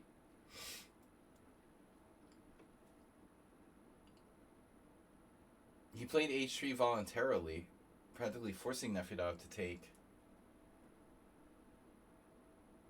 And now what? Rook d8? Rook d8, and if rook e1. Actually, Nefedov not better here, necessarily, with a knight versus bishop. I mean, Ruslan's structure is terrible, and I'm sure that black can hold the draw. But if you say play rook d8, knight d8, and go into the endgame, I don't think white is ever winning, but I'm not sure black is winning either with that busted kingside structure. Probably the bishop could hold a draw. So I don't know what I would do with Nefedov here, with black. Do you go rook d8, offer an exchange of rooks? Do you play, like... I don't know what else to suggest, actually. King f8, I mean, allowing bishop takes c6. What was that? We had a notification. Addy has subscribed. And earlier, Grand Faroni has followed.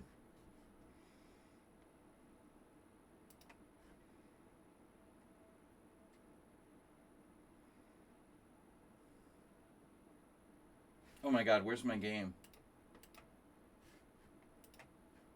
Shouldn't I... Oh, they did that. They did that. And nobody told me. Your time is running out. Now he tells me. What a dirty trick that this player purposely does that. They purposely show up late. There's no doubt it's on purpose, dude. It's got to be on purpose. It's such a dirty thing to do. Because they knew I would like go to other games and start talking about those games. Whatever. It's definitely intentional.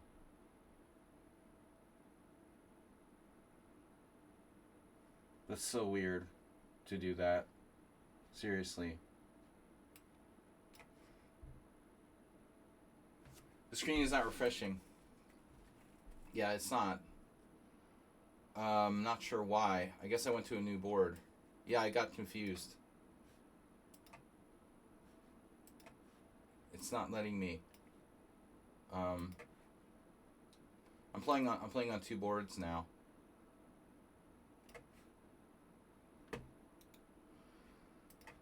It's very, very dirty to come like 6 minutes late to the game.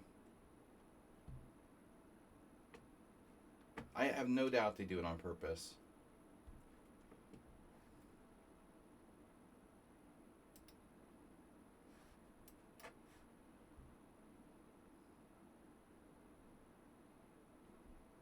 First, they forfeited their first round game.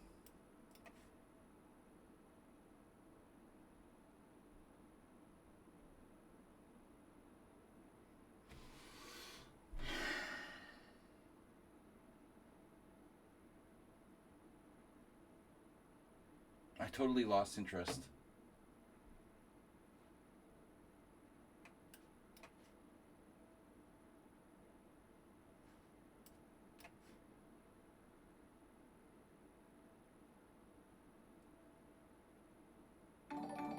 Anonymous gifter, thank you. Gifting tier 1 sub to Pablo Kelly. Whew, C4. Excellent move by my opponent.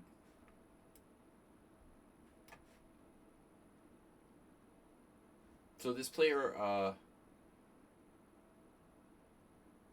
very strange account. I don't know what to make of it.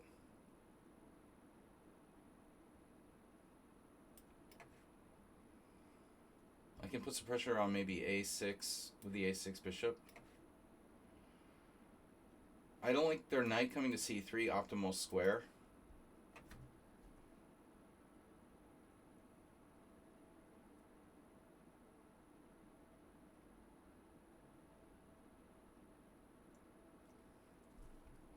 You see, this way, now I can go E4.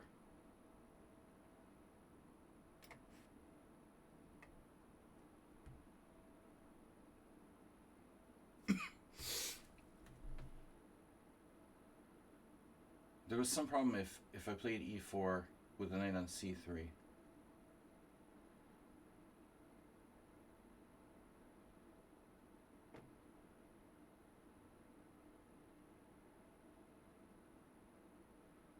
Okay, so what's happening here?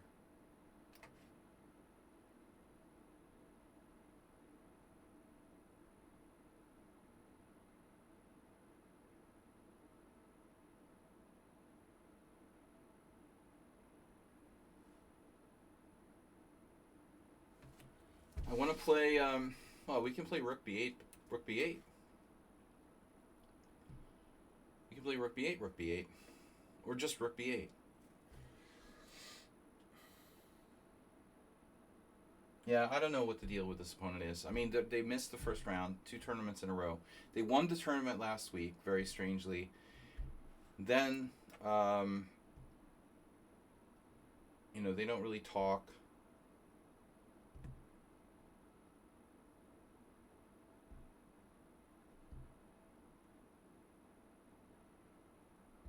They have no digital footprint. I don't know.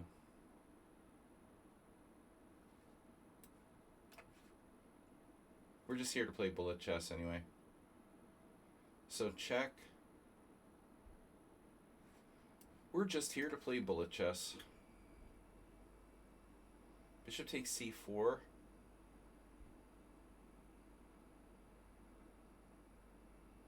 I have bishop takes C4.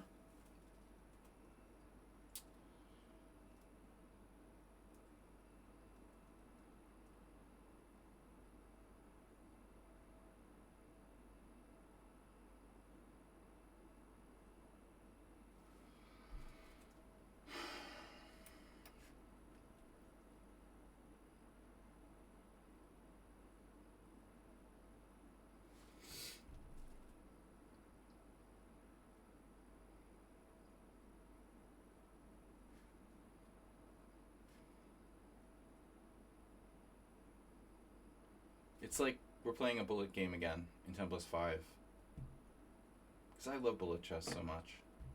You guys know that. Now, should I even play Queen E5?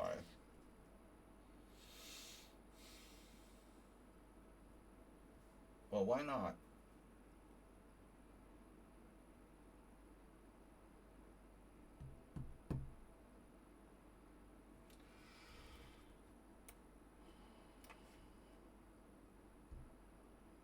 If they try to do like F6 or something, I can always play G6.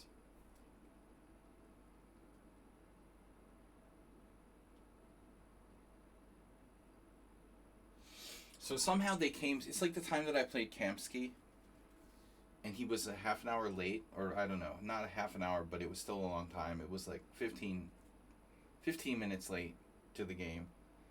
I didn't have a chess set, and you had to like bring your own chess set.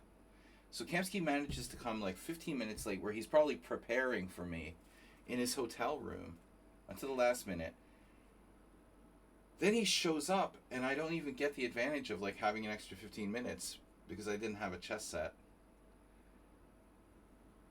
You know, so we play on equal time. It's like bullshit, you know. He was 15 minutes late. I was there on time. That's the problem with American chess tournaments. I mean, there should be chess sets provided by the organizers. It's really, really cheap, the way that U.S. chess tournaments are organized. It's kind of disgusting, really. This tradition of not providing chess sets for the participants. Yeah, what happens if, he never shows up, you don't have a board? I assume I would win by forfeit, but that's a good question. Ask Mr. Coffee. Move 11, what's up? He ends up, like, not even having a 15-minute penalty. You know, it was ridiculous. It was almost like he knew I didn't have a chess set or something. It's like, oh, he doesn't have a chess set anyway. I'll just go whenever I want to. And I'm like, so I haven't been to the United States in like 5 years or something, and I didn't know anyone. I was like, well, when was this? Actually, I'm lying now. It wasn't that late. It was like 2006. Maybe. Okay. But it felt like I had been away for a long time. It was Foxwoods 2006, I guess. 2005, maybe? I had been away for a couple of years, and then suddenly, like, you know, normally you'd, like, know someone. You're like, hey, can I... And I asked, like, 3 people to borrow their chess sets. They're like, nope, I'm using mine. Nope, I'm using mine. Roman Gingihash really used to have this problem. He would never bring a chess set to a tournament in the 80s. But when you're a grandmaster, all these, like, potsers are always happy to, like, lend you their chess set. They're like, oh, it's an honor. You know? Oh, here, Mr. Grandmaster, please, you can borrow my chess set. So it was always like you'd see this like grandmaster slumming around, like trying to. It's embarrassing, man. Like grandmaster slumming around trying to borrow a chess set. It's humiliating. All right, now this is what I thought. Now, there's a problem. His rook's hanging. His or her rook is hanging. Yeah. The irony was I was always one of the players who would always bring my chess set. I was really good about it. I would always bring my chess set. I never did this bumming chess sets off other people. You know, I was always used to the system. But since I moved to Europe and I was playing and I didn't want to bring a chess set all the way overseas,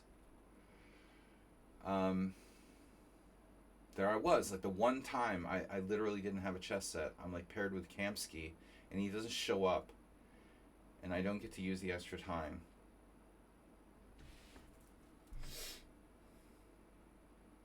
Rook B2.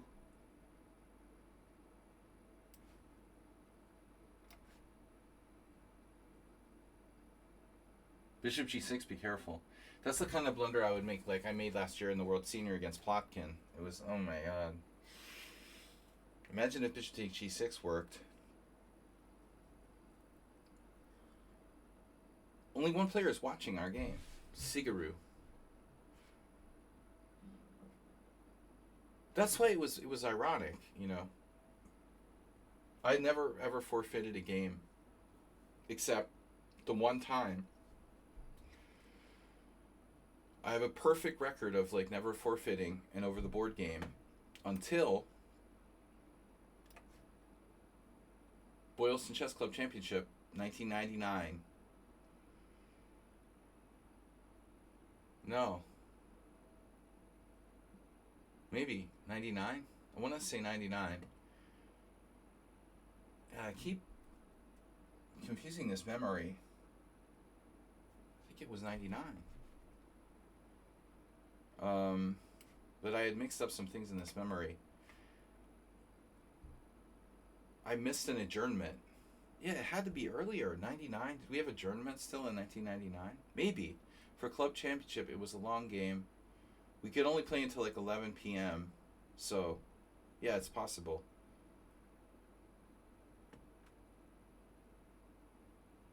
possible.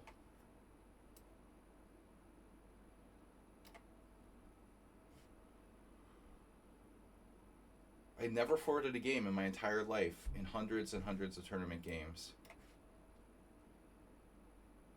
And this guy, I forfeited an adjournment in a drawn position. I had no losing chances, and he was angry because I wouldn't accept a draw before the adjournment. I wanted to play for a win, so I made him adjourn, and then he got me with a forfeit win. I never forgave him for that. Wow, this is crazy.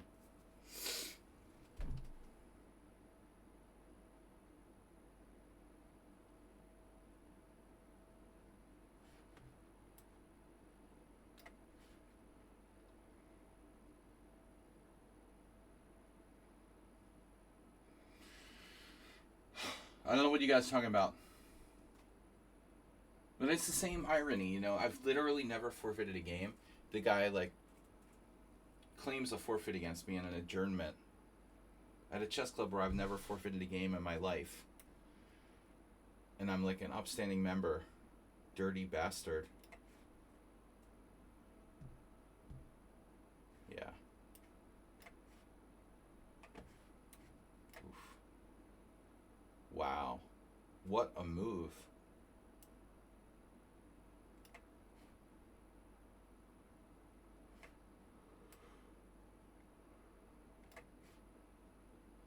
Dirty birdie.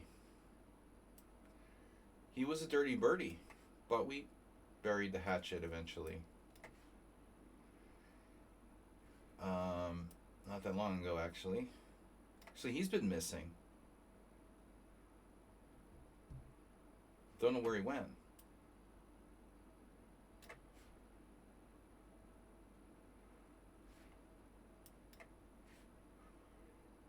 He used to come to the stream occasionally.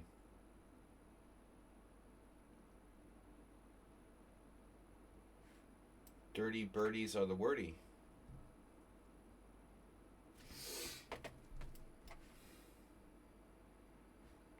Never resign.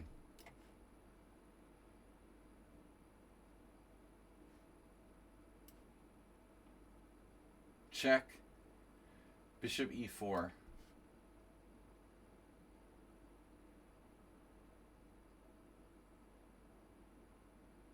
Bishop e4 anyway. Oh no.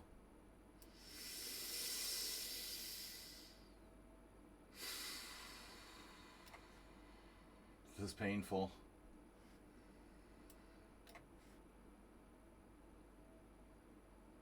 Maybe I can hang a whole rook. They would be proud if they beat me.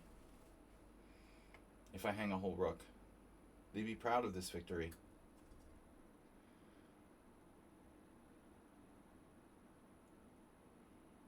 Yeah, see? My opponent would never resign.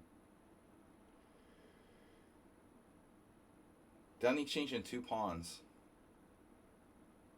Happened here. No, and white had interesting chances. At some point in this game.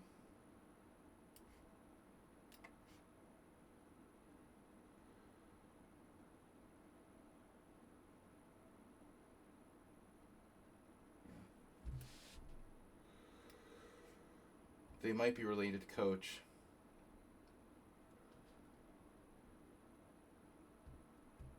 So I just had these weird things happen, you know. I'm never late to a game, and I don't have a chess set. I never forfeit, and they're like, they could have just been friendly about it and not called me on it. But they claimed a win in a position with no winning chances in a club tournament, club championship. I think I still won the tournament, if I remember correctly. Maybe the only year I ever won the Boylston Championship. This is crazy not to resign. Seriously. Are you serious? You're seriously not resigning here. Because that borders on sociopathic behavior. Does anybody else agree with me? This is like sociopathic to not resign here? Because I kind of think so.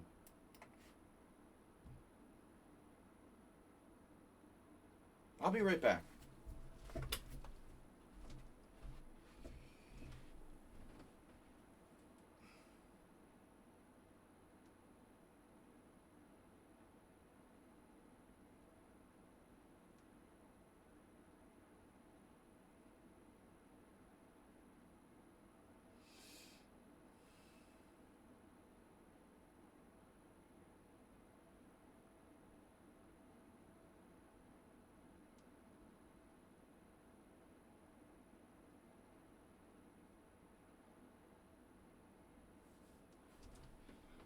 Sorry about that, guys. Okay, now where were we? Oh, like, I can go here? Are they still here?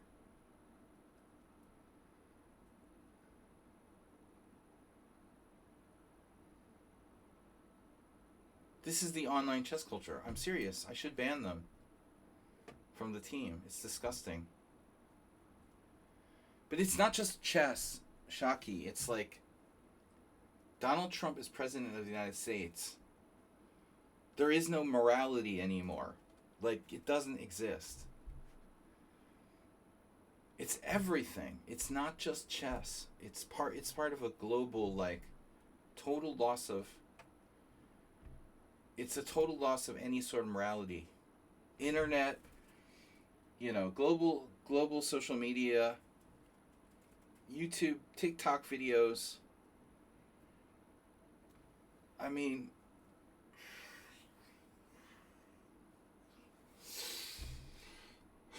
you've come to the wrong place.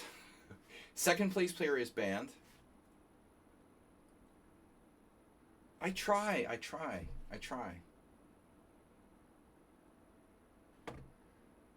try to teach people to be morally responsible, to respect culture and chess and your opponents.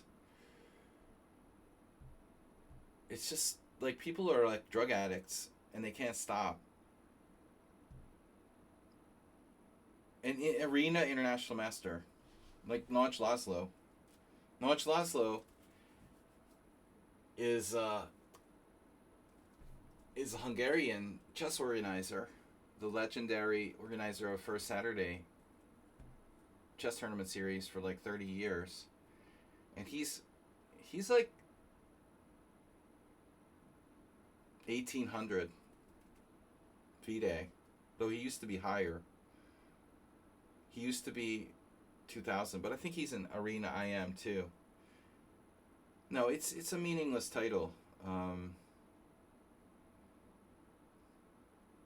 But I'm not really qualified to go into much detail on that because I've never obviously opened an account. Yeah, they show that title on people's over-the-board tournaments. They like write it in. So it shows up on like your FIDE profile.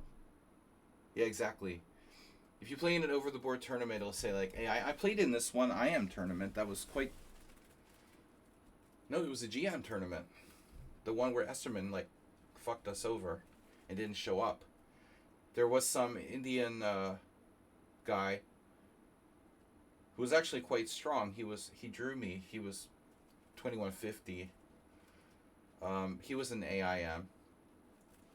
It's like you're not good enough to be a CM, which is the lowest over the board title, universal title. It's not a women's title.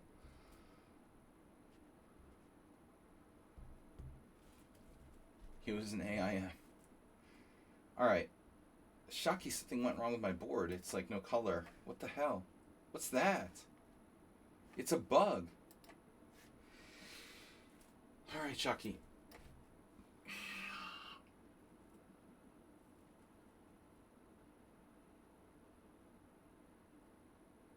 Thank you for not playing E5. I'm afraid of the Fromm's Gambit.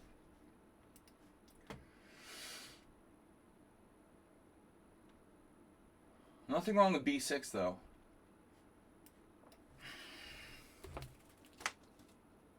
All right. I'm experimenting with some Ninjabichian style setups.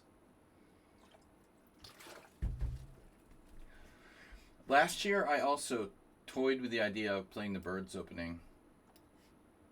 I was thinking, well, maybe I'll play the Birds opening as a surprise weapon at the World Senior. And then I realized, like, old people aren't really... You know, it's probably like kids. It's better to play, you know, the Birds opening against kids. Are old people going to be affected by the Birds opening? Probably not, you know, objectively. Yeah, Rossalimo is good. I mean, yeah, this totally. Although, objectively, you should always do preparation. I think it's a great opening. You can play it based on principles. Yeah, any kind of Nimzobichian, Nimzo, you know, Rossalimo, strategic-based openings, absolutely. Do I have a choice here?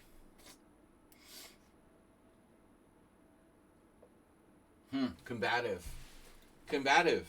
Nice. A combative try from Shaki, ensuring that his bishop gets in the game. I was also studying Bent Larson games lately as a side effect of studying Nimzovich. Larson was just amazingly creative. So it changes your way of looking at the game, makes you less dogmatic.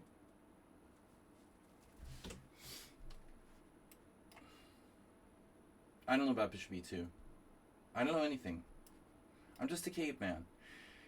I fell in a crevasse and some ice, and the scientists thawed me out, and I went to chess school. That was a horrible Saturday Night sketch. Actually funny. I like Caveman Lawyer. Yeah, Shaki, I like the way he played this though. You know, go for D4.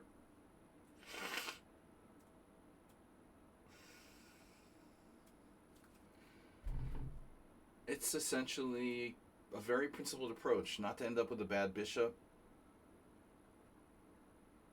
Yeah, Rossalimo, great opening. Speaking of Nimzovich. But I don't know, my whole idea of playing the Birds against old people, I don't think it's a good plan.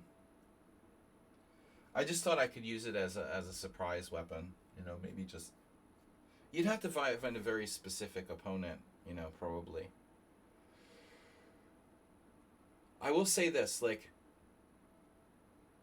probably E4 players would be more disturbed by the bird because the D4 players are going to be like, oh, it's just a Dutch. But the thing that bothers me the most is the Fromm's Gambit. F4, E5.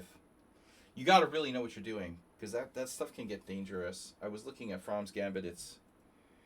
There's a lot of wacky lines, and it hasn't been that well studied. We had some game with Uber Driver, like last year, when I was starting to try the birds. So this effectively is a Sicilian, and Larson after Nimzovich.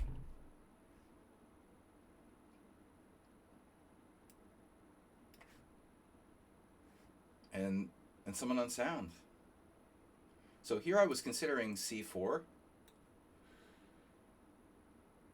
But the thing is, if I play C4, he goes knight F5, and if he comes in, that's probably it for my dark squares. This is different.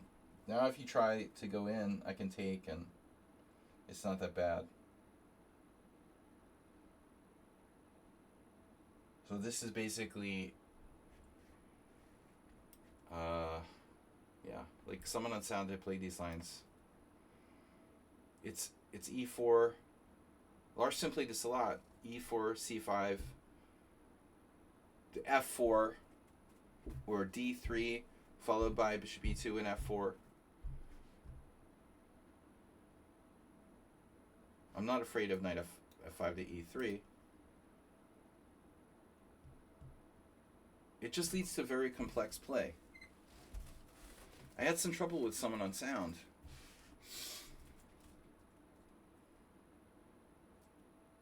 playing this type of setup wasn't that easy to deal with. Now, I don't know.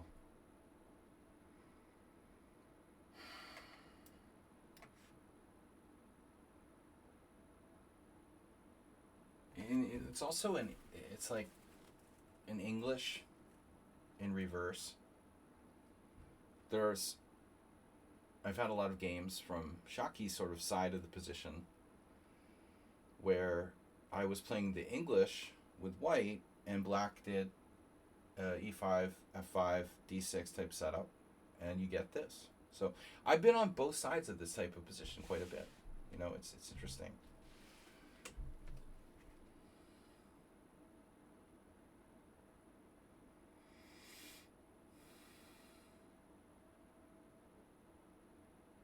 No, C4 is scary.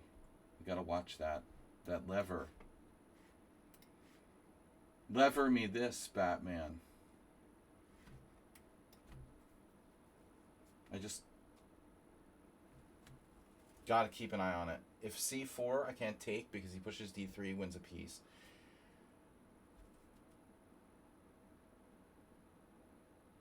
If he takes a C3, I take back with the pawn. With the pawn. The plane. Did anybody see the new season of South Park? Where they do like Trump and JD Vance, like they're on Fantasy Island. JD Vance is like the midget. Is anybody here? Why do I have no viewers anymore? Somebody has started a conspiracy theory or a campaign against me. I don't know. We used to have viewers. I don't understand. No one plays on Lichess. It's crazy. Well, Art Vega is streaming at the same time as me. Siberiashvili is streaming at the same time as me. Oh, what a disaster. Yeah, I normally don't stream on Wednesdays. But we're going up against these heavy hitters. Tamara is streaming. Siberiashvili. Arsenal's, you guys almost saw Arsenal's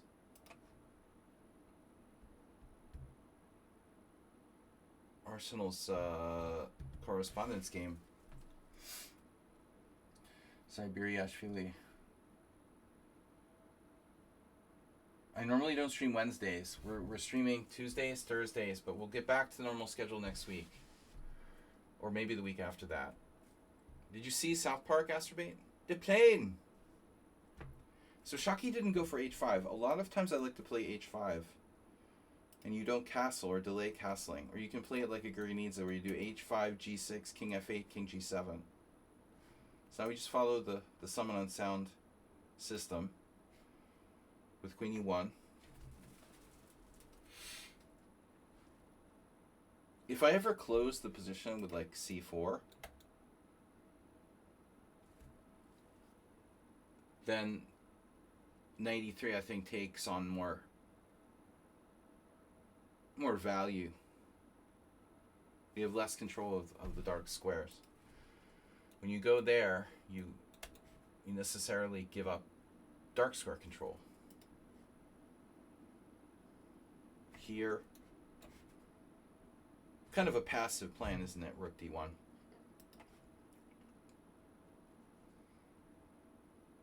Keeping the tension. Am I threatening g4? It could work. Now, another interesting plan is queen f2.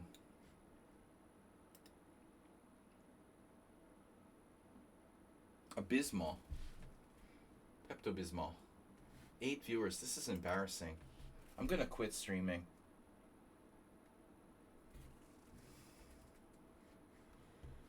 I can't. I would quit streaming before I would go to the evil chess site. But I don't understand how we don't have any viewers.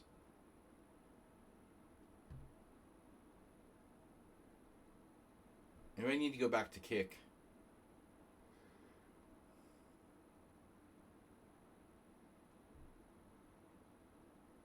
Analysis stream Thursday tomorrow, guys. Let's see some games.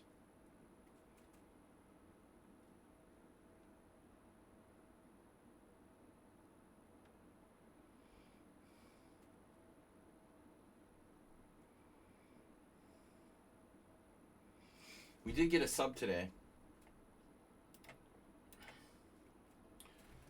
Nefedov was here playing. Is he still in? Let's take a look at the tournament. Is anyone still in? Nefedov, where's Nefedov? There he is. Oh, he won a game.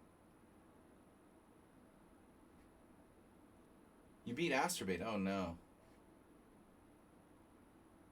Roston's still playing. It's a Swiss today. Nobody likes the Swisses. Shaki's gonna lose on time.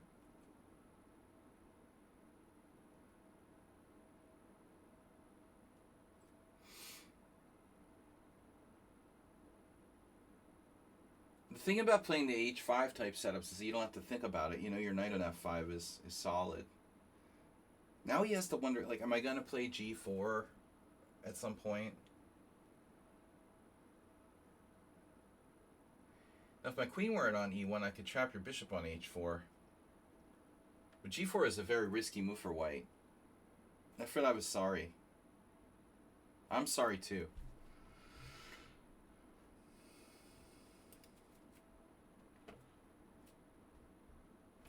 We got to be more consistent about streaming.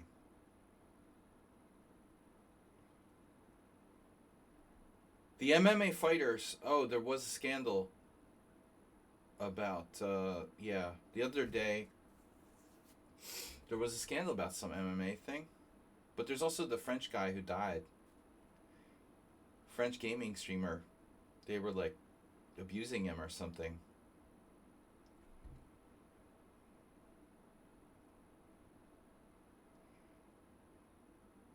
To make views and stuff.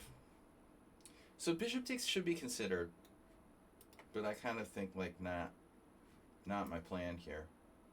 Let's think through, though. I mean, there is bishop a6. Is bishop a6 a problem? Because if it is... pawn takes pawn, bishop a6. c4 is unwise. So I'd have to play d4. He'll probably have to trade and then trade again on d4. He wins a pawn there. Wow. So this is serious. I might not be able to play pawn takes pawn because of bishop a6. We have to consider all the possibilities. Pawn takes pawn, bishop a6, rook d1, bishop takes d3. Try to pin him with like bishop c1. He has c4.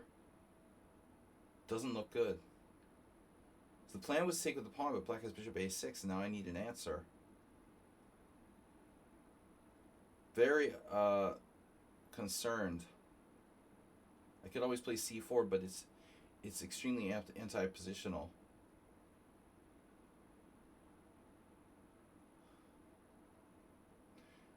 Pawn takes pawn, bishop a6, rook d1, no. Bishop takes. This isn't what I wanted to do. But still, it's okay. It's okay. It's not great. We got to do it. It looks like to avoid bishop a6. And my position is a little bit suspect. Well, I lose my pawn structure. You know, my pawn structure is broken in two pieces now. So from the pawn structure standpoint, black is better. I have a backward pawn. My e5 pawn is overextended. You know, this is much smoother to take with the pawn. I just didn't see a way to deal with bishop a6. I'm going to lose a pawn there. I can't protect d3.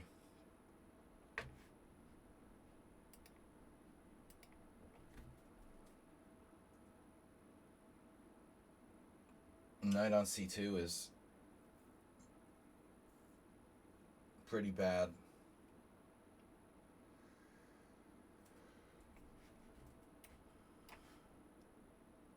But white is still okay. It reminds me of a Larson game I saw today where he won against Friedrich Olofsson. But it was nothing. It's equal. This position is it's equal. It is.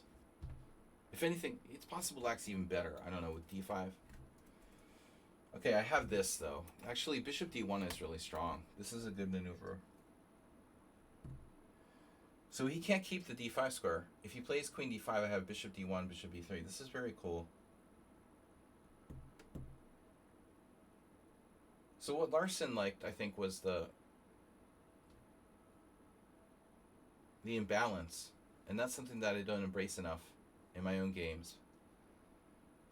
I was criticized by some good players that my style was too clean, you know, too obvious. And I think they have a point, you know.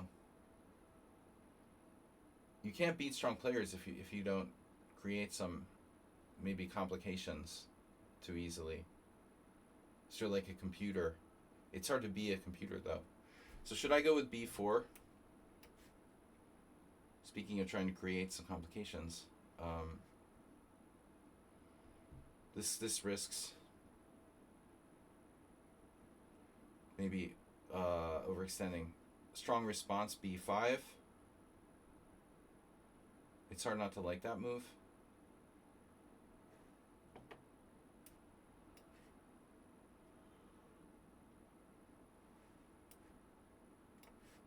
Snake Benoni, in effect.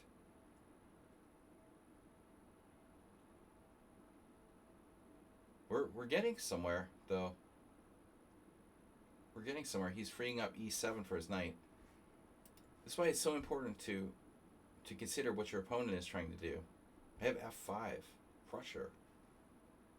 Fred the Crusher.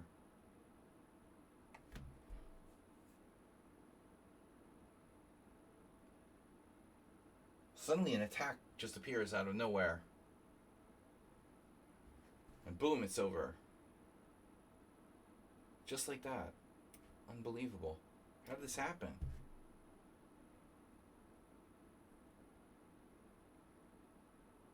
Oh no. Either way.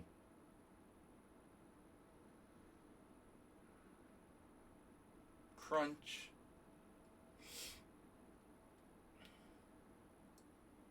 So deceptively dangerous for black. How easily this can go. Why do people criticize you for your style? Well, too clean. You know, too correct, too obvious. But I'm talking about strong players, you know, 2500 level. Playing for time. That's all I do. All I do is play for the time. Shaki's smoking too much weed. Obviously. Ooh, Ruslan Bear with the end game. Oh no, what's happening here? Well, I mean, every game I play a little bit faster. So you caught me in round 5, where I picked up my pace, Shaki. If you played me in round 1, that wouldn't have happened. But I wasn't playing for time. I'm just playing. And you played slow. Honestly, it's not that I played fast. You played slow today. You played very slow in this game. To be fair. But I'm getting faster. No, I think you were okay. Objectively. Maybe even Bishop f8 was the final straw, you know? But I'll tell you, I playing that kind of position with black, I'm serious. I like the h5. Playing it like it's a Gurgenidze. And it's so easy to play. You just stick your knight on f5. You play h5. You leave your rook on h8. You know, you don't castle like traditionally. And this is the way I would always play in the English. You can either leave your king in the center, do something like crazy like king d7, or the most common plan is to manually castle. So you play h5, and then when you're ready, you leave your bishop on e7, where it covers both ways, and then you go g6, king f8, king g7, and you're all set. I played a million games from your side.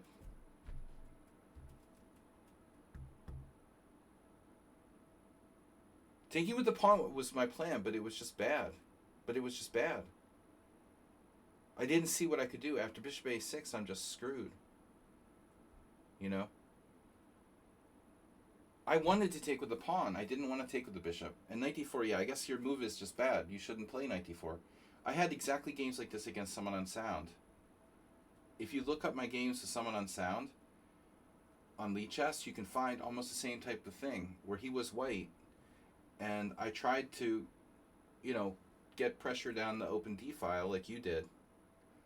Yeah, your knight d4 is just not necessary. I know I always have rook d1. But I think you're fine. You're not worse. You're probably a tiny bit better, because my structure is dubious after bishop takes c3.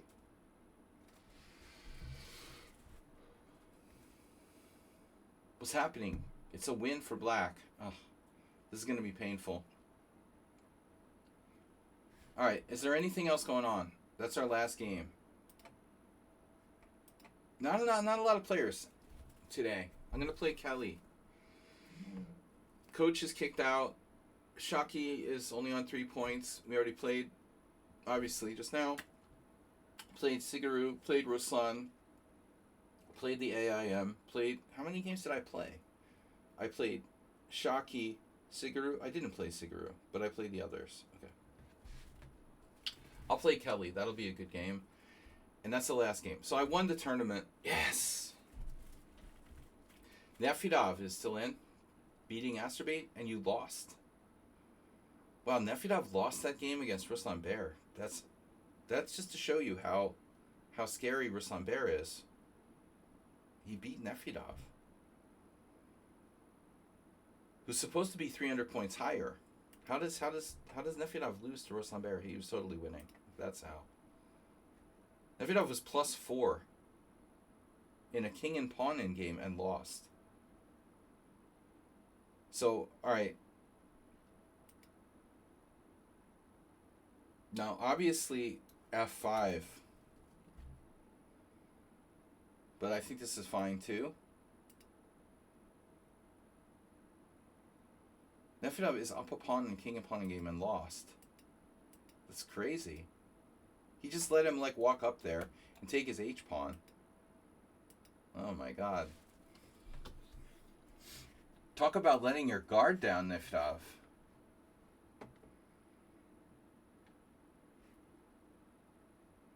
So now it's a 4 pawns against 1. Now who doesn't resign? These guys deserve each other. Ruslan Bear and the AIM. Both players who never resign. They're going to be, in hell. Playing, winning positions forever against people who won't resign.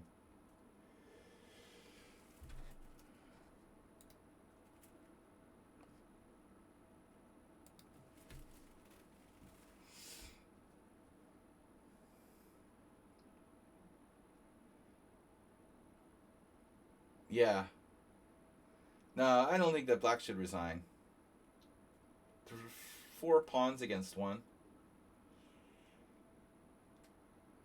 Black has an extra pawn they don't even need here. Even just 3 would be winning. You don't even need the f7 pawn.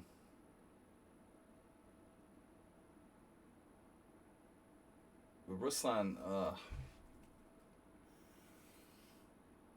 plays for time in the simul games against me.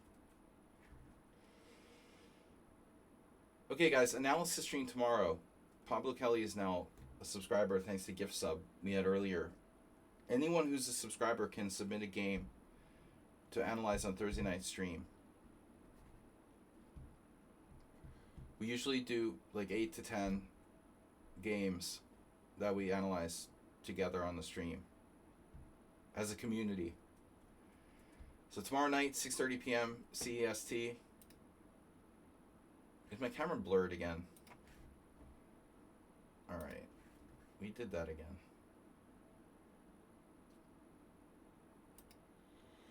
Playing poker on Tuesday nights is kind of brutal. But because of the summer, everyone is away for the weekend, so we started playing poker on Tuesday nights.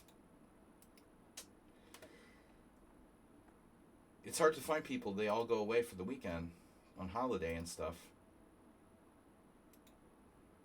That's why I've been moving the stream to Wednesdays instead of Tuesdays.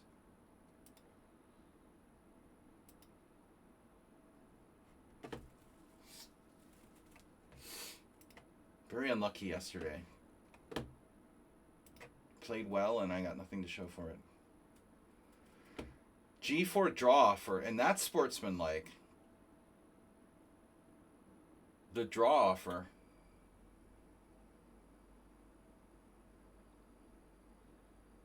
If I were. Actually, one has to say if I were, but I do not care.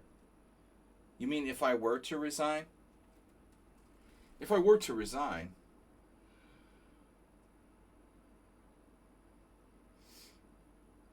you don't have to do anything except for pay taxes and die. That's what my dad always said. That doesn't apply everywhere, though. Just in the United States. That's how seriously we take the tax agency in the United States.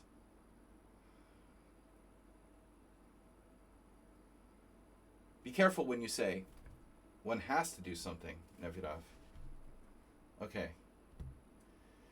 View tournament, last round. All right, that was a long one. So I'm in first.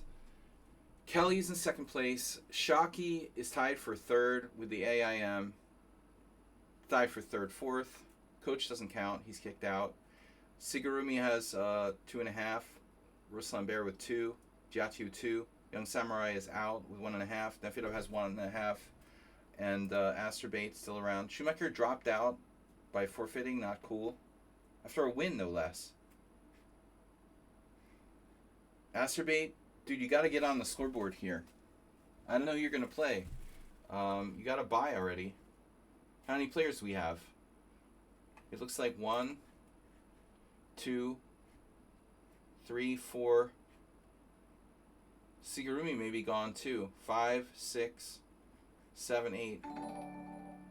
Is there someone left for... Thanks for Anonymous Gifter. To Shockey. Does that say hockey? On my screen it said hockey. It was like cut off. It says an anonymous gifter gave a hockey. 987. There was an IM from Syria named Hockey. I never met him, but he was like the Syrian board 1. He's probably still exists, though he's old. Probably be older than me. Hockey. Well, there's a lot of Finnish playing hockey, so that makes sense. The Finns are very good at hockey. Wonder where the word hockey comes from, actually. Actual ice hockey word. Maybe it's some kind of bastardized Finnish word. It sounds Finnish, but it's spelled differently. They Anglicanized the Finnish word hockey. Hockey was invented on the icy lakes of Finland in 1873 by Pingu and friends.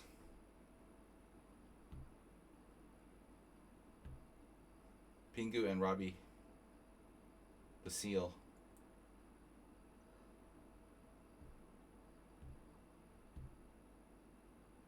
Ice hockey. Okay, guys, last round. I play Kelly. That leaves Shockey, the AIM, Ruslan Bear, Gia, Nefidov, and Asterbait. And Asterbait's already played Nefidov. Who can you play? Who can Asterbait play? Alright, last game. Good luck. No Caro-Kann. Can't play Caro-Kann. I hate Caro-Kann.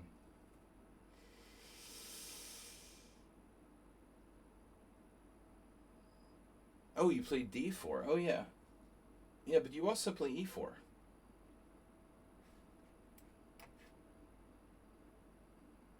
I know what I can do. This is my, like... I tried this against you already. If you play bishop f4, I'll play b5. Just for fun. I have the tournament in the bag. But now you've been tricked into playing the Kraken. It's a reverse move order. I'm doing the backdoor Kraken.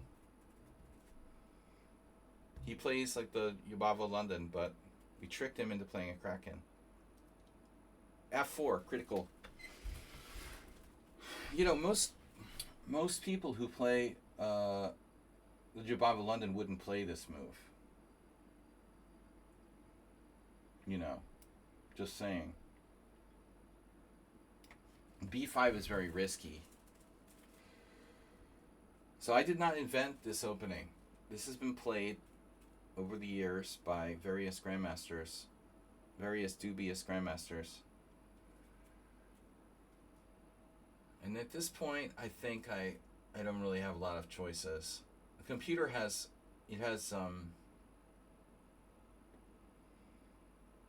no, I can't play c5, right?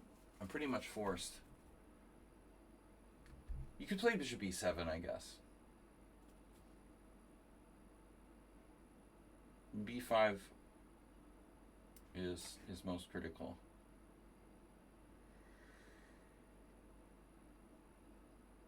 Obviously a very dangerous line. Mr. Slow variation. You could be transposing to the Mr. Slow. Now I have c5. You know what's funny? It can turn into a Najdorf.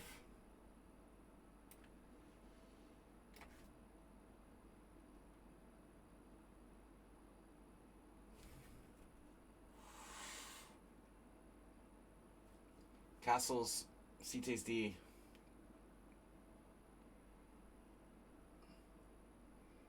Backdoor Najdorf.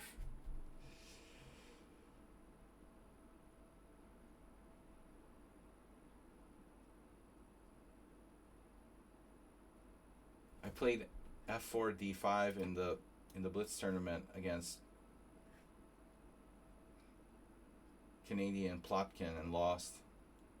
That was played by Dizderevich in the game once.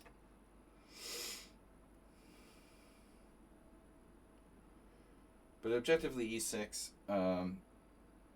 There's also b5, which is extremely dangerous for black after e5, but that's kind of the main line.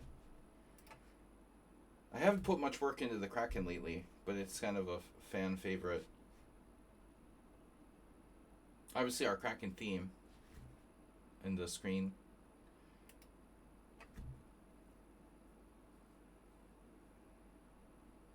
But it fits my style. Danish international master Jens Friis Nielsen played this a lot. And I always wonder, like, was he influenced much by Larsen? The hypermodern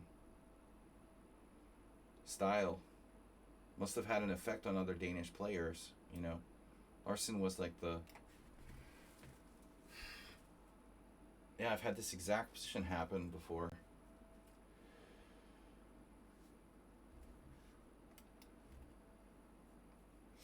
But I don't think that white played this optimally.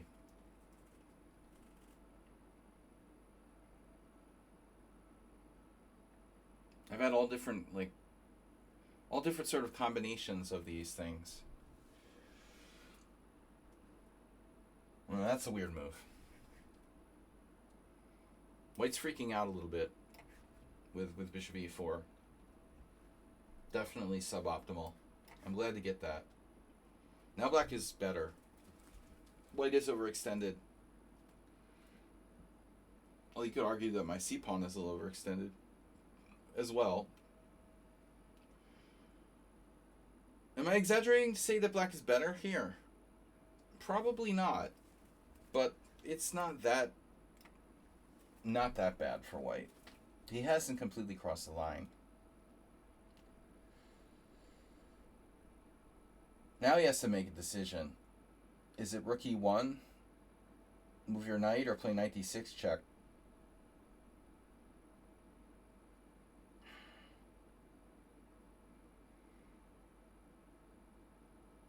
If you play knight d6 check, I think it's rip. D-pawn, probably. The D-pawn is not long for this world. So it's hard to recommend knight d6 check.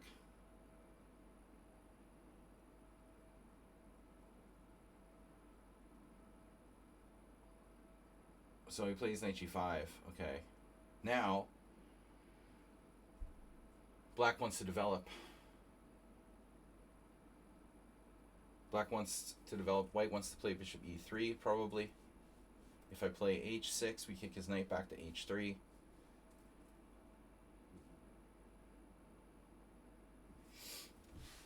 My bishop is huge. Huge. We're huge with bishops. Right, Asterbate? So, you know, here, like, you don't want to give up that bishop for a crappy knight just to double the guy's pawns. I mean, you could. But I think it would be kind of a cashing in the chips sort of thing too early. The bishop's too good for that. Plus, I've got to watch a4. You know, I mean, a4 could generate counterplay. If I don't have a bishop, you know, on b7, then things could be a little bit shaky. I decided not to do that. Okay. So now what? Develop our bishop. We're going to put the knight on c5, probably. Free floating knight. What happened to Dragonfly Hunter, by the way? He just popped in and popped out. A little like Mageia Shaki.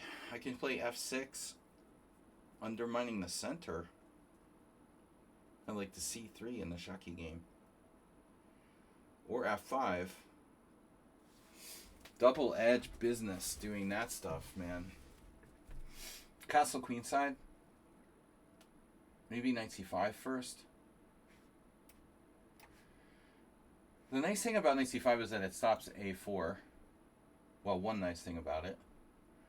But on the other hand, it takes pressure off the e5. I gave up on that anyway. So he's still hanging in. I can castle queenside now. White's trying to recycle their knight. Not a solid choice, but I have castle queenside. It's also possible to play g5.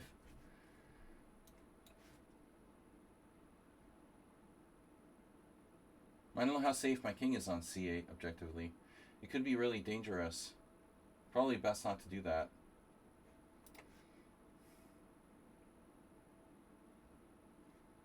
Yeah, he's got a blockade of d4. Not so easy. Knight a4 maybe for black. Encouraging b3. His king is not safe. My knight is also off sides on a4. So I don't think this is easy to decide what to do here. Castle queenside b3. Then I have knight e4. Rook d8. Castle's kingside. f6 with the idea of king f7.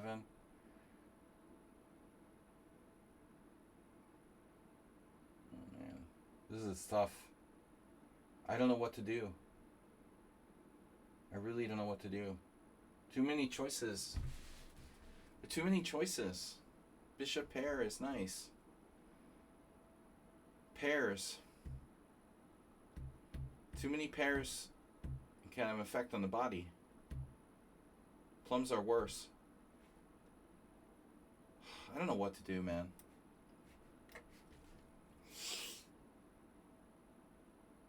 No. Asterbate. Did you follow your blogs lately? You have been studying your blogs. The bishop, what do they call it?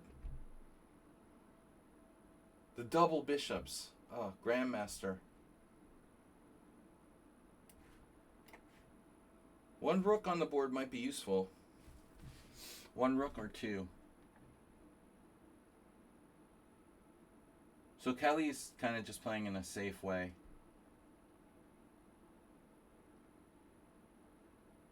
So knight a4. I do have a try.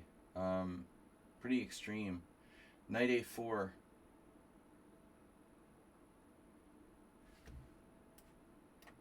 I'm playing like a wimp here. I have no risk at all. With the two bishops, I'm just slightly better. But by trading rooks, I think I reduce my own winning chances too.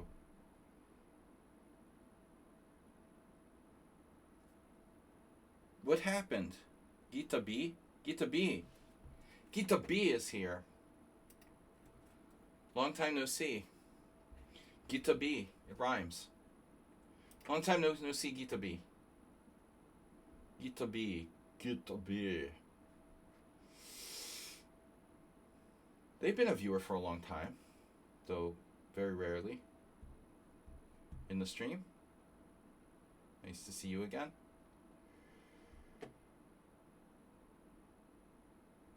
GitHub. Alright, so it's the last round. I have a perfect score. I'm playing low risk. Can we squeeze the opponent with the two bishops?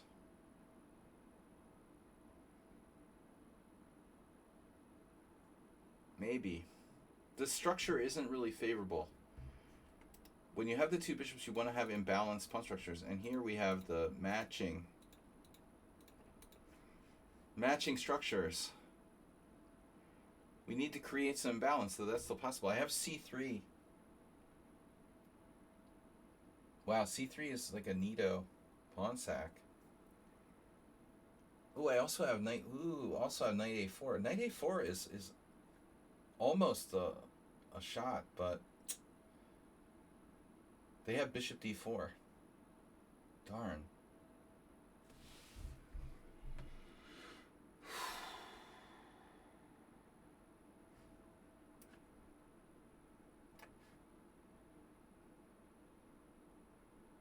Probably a draw if you're playing a computer here. Not so easy. This is the type of game where I would be prepared to play for hours, you know. A lot of pawns left on the board. If I was really serious, I probably wouldn't have traded rooks. I think that that's to black's benefit to keep a set of rooks on the board. But I'm honestly tired. So, and the tournament is won. Asteroid, who are you playing? Where's your last round game? You didn't get a double buy, did you? For double bishops? Wow, b3. b3 is dangerous. Wow, that's extremely dangerous. b3, c3. Oh my gosh. b3, c3. Knight b1 is not recommended.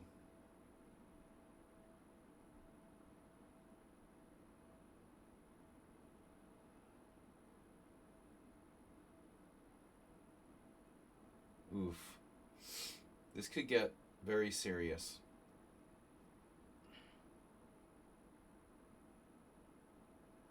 I missed this move. Nice. So white has knight e4. It's a problem for me. Oh no.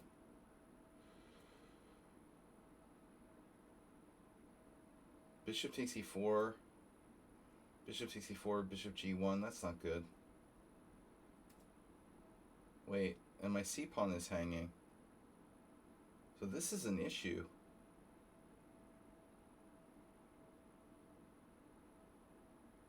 Holy calculations, Batman.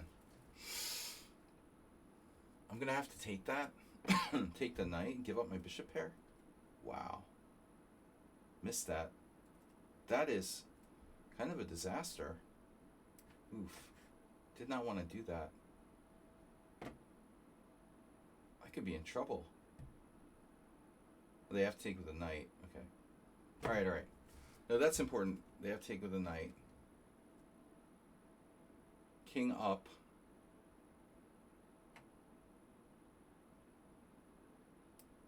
B4. Oh, you can only put one piece on D3 at a time.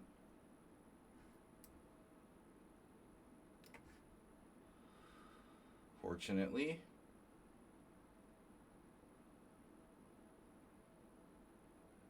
Great defense by white.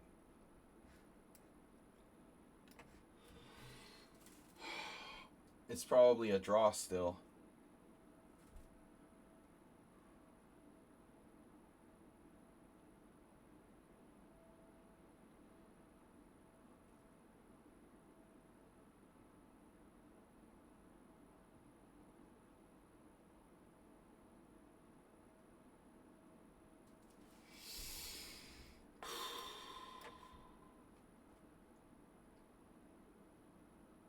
Trying to play A4.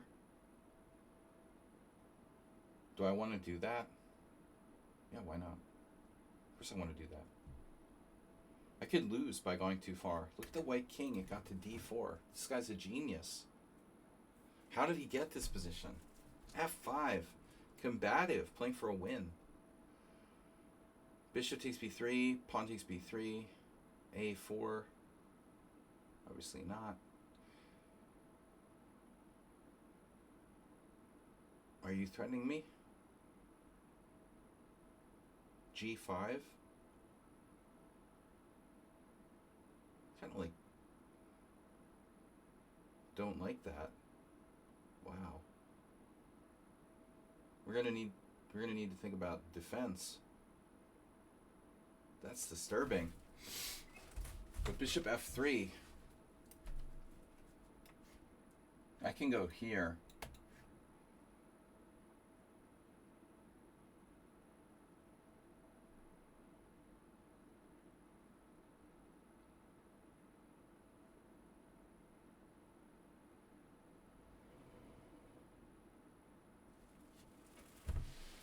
I have less time than an opponent. Imagine that.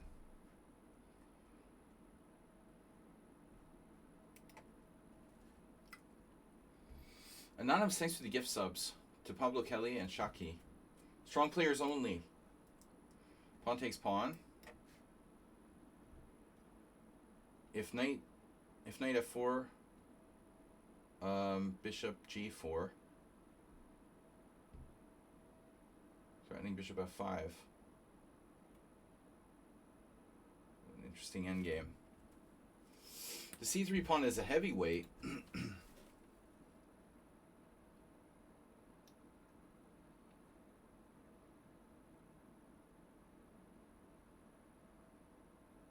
There's a very interesting continuation, A4 check. That's what I was going to say. But man, if I take that, I have a pawn on the 6th. If I don't take it,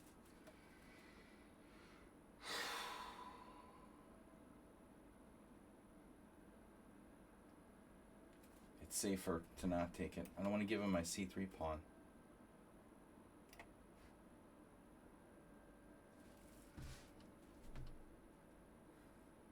If I take it, they take on C3. My pawn structure is degraded. You're degrading my pawn structure, Asterbait.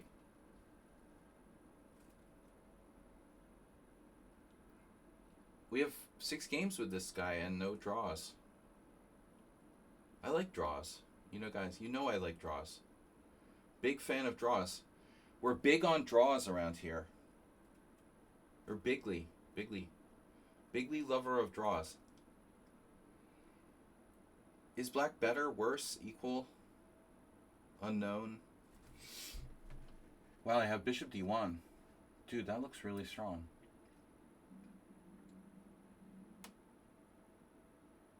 I think he's in trouble after that. Oof. White suddenly, lost. What happened?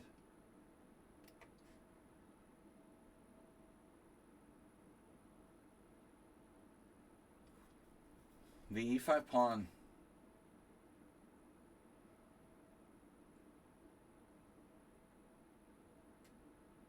wasn't even expecting to win this game. So 91 is like a blunder, but I mean, what are they supposed to play? I guess it wasn't so easy after all. Knight f4, possibly. We can see. Maybe my position was better than I thought. It's a good thing I didn't take on passant on a3.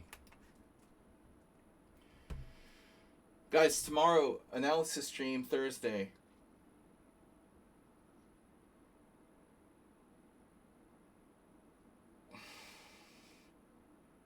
This is why bishops are better than knights.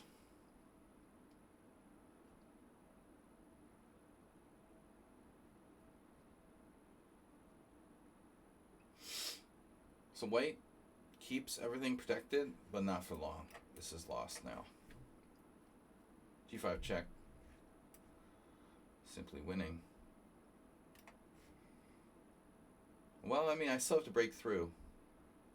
Clear pawn up, though. With threats on both sides. It's hard to believe he can keep me out.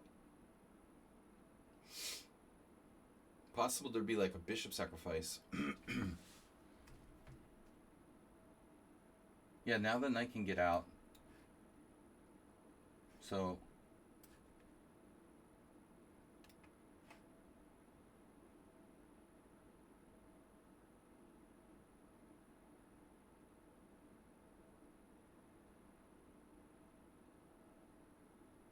wow.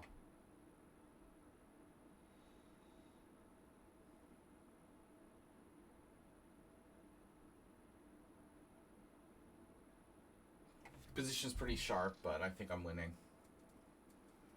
The knight is... Man, he could have tried king c4 there. That was a little scary.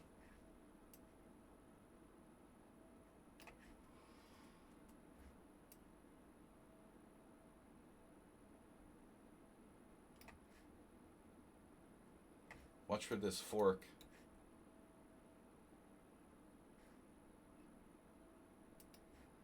I don't know if I'm going the right way here with king d5. Objectively, maybe my king should try to get in there on h3. Yeah, now he's setting up the fork. But you're going back. You will go back. You're not going anywhere. Good boy.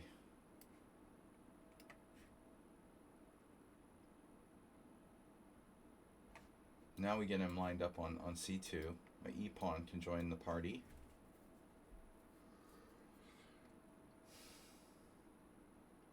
Still have to break through. Can we break through? King d4 is very strong.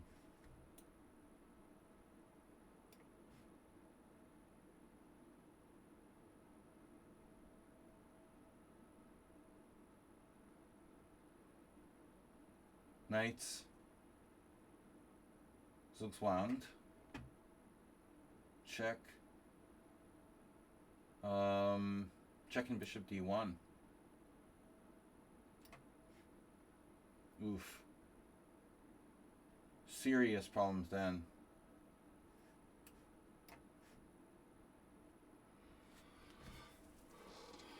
Because now the e-pawn comes down. Actually, he's just running out of moves. This is one.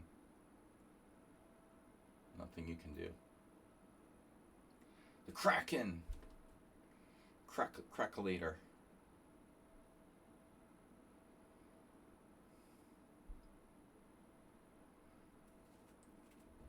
Difficult to defend said position.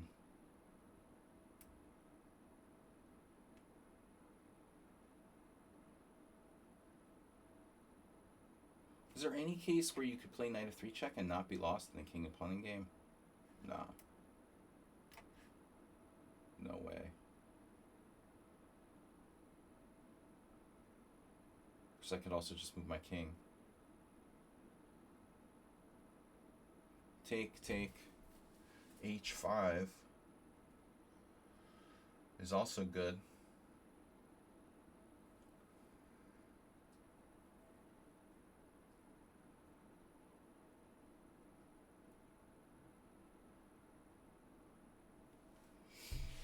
Fisher-esque perfect score. Now G4. All right. So now E4 and I'm in. E4, knight G2.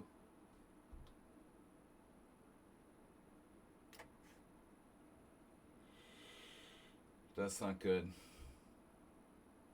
Either I win the pawn on C2 or my king gets into E3. Well, I just lost. But I wonder, was he holding this endgame? He had the king on D4. He also missed a chance to go active with king C4.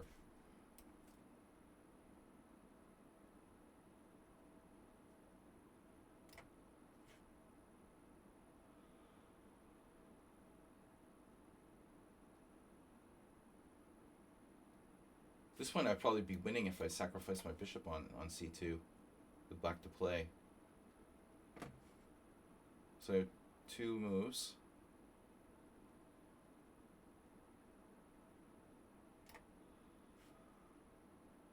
Can't defend C2. King F2, bishop C2. That doesn't matter. They're all going. Crunch and munch.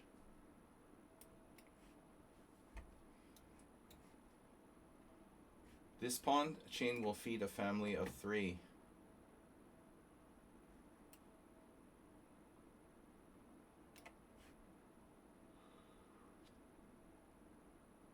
All right, so let's see. Were you holding this endgame? Yeah, it looks like you were. Until this king move, it's a blunder losing. It's not easy, but it's a draw. So I could have taken on A3. Oh my god. So ironically, A4 doesn't save the game only because of takes. Wow. So this pawn on A3 is stronger than I thought. I would need more time. I mean, I thought maybe, but I wasn't sure. So apparently you were okay.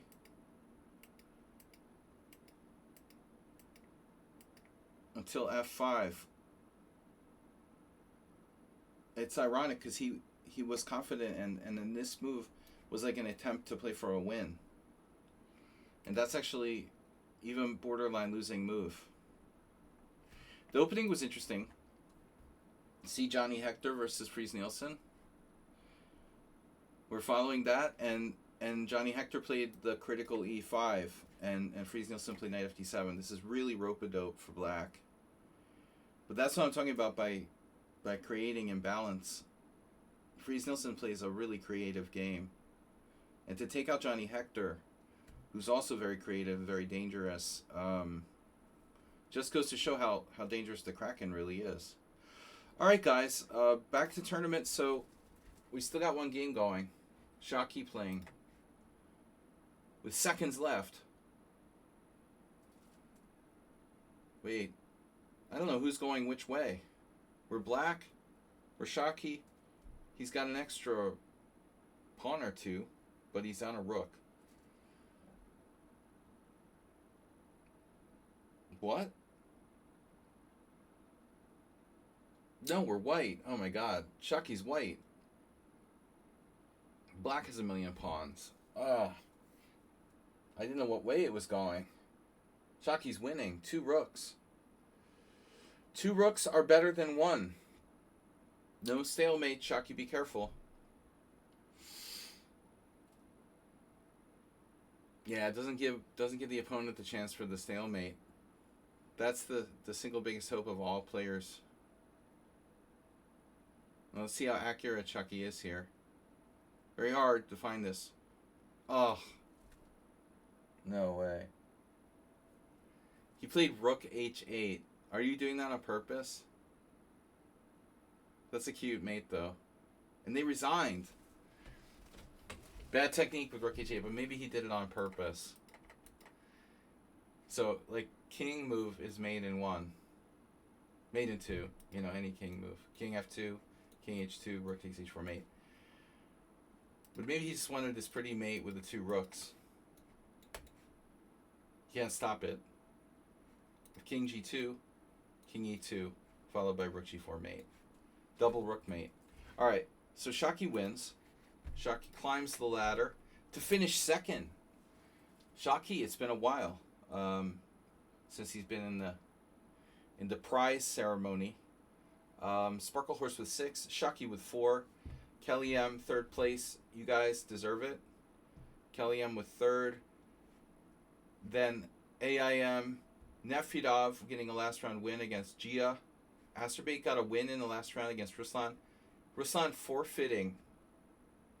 A win is a win, Asterbait. Good job. And like we've got a total of 19 players. Asterbait getting 8th place, Ruslan in 9th, and GN 10th. Thanks everybody for playing. I'm going to get some rest. We're going to be back tomorrow night, Thursday night, analysis stream. Don't forget to submit your games. Thanks everybody for watching and tuning in.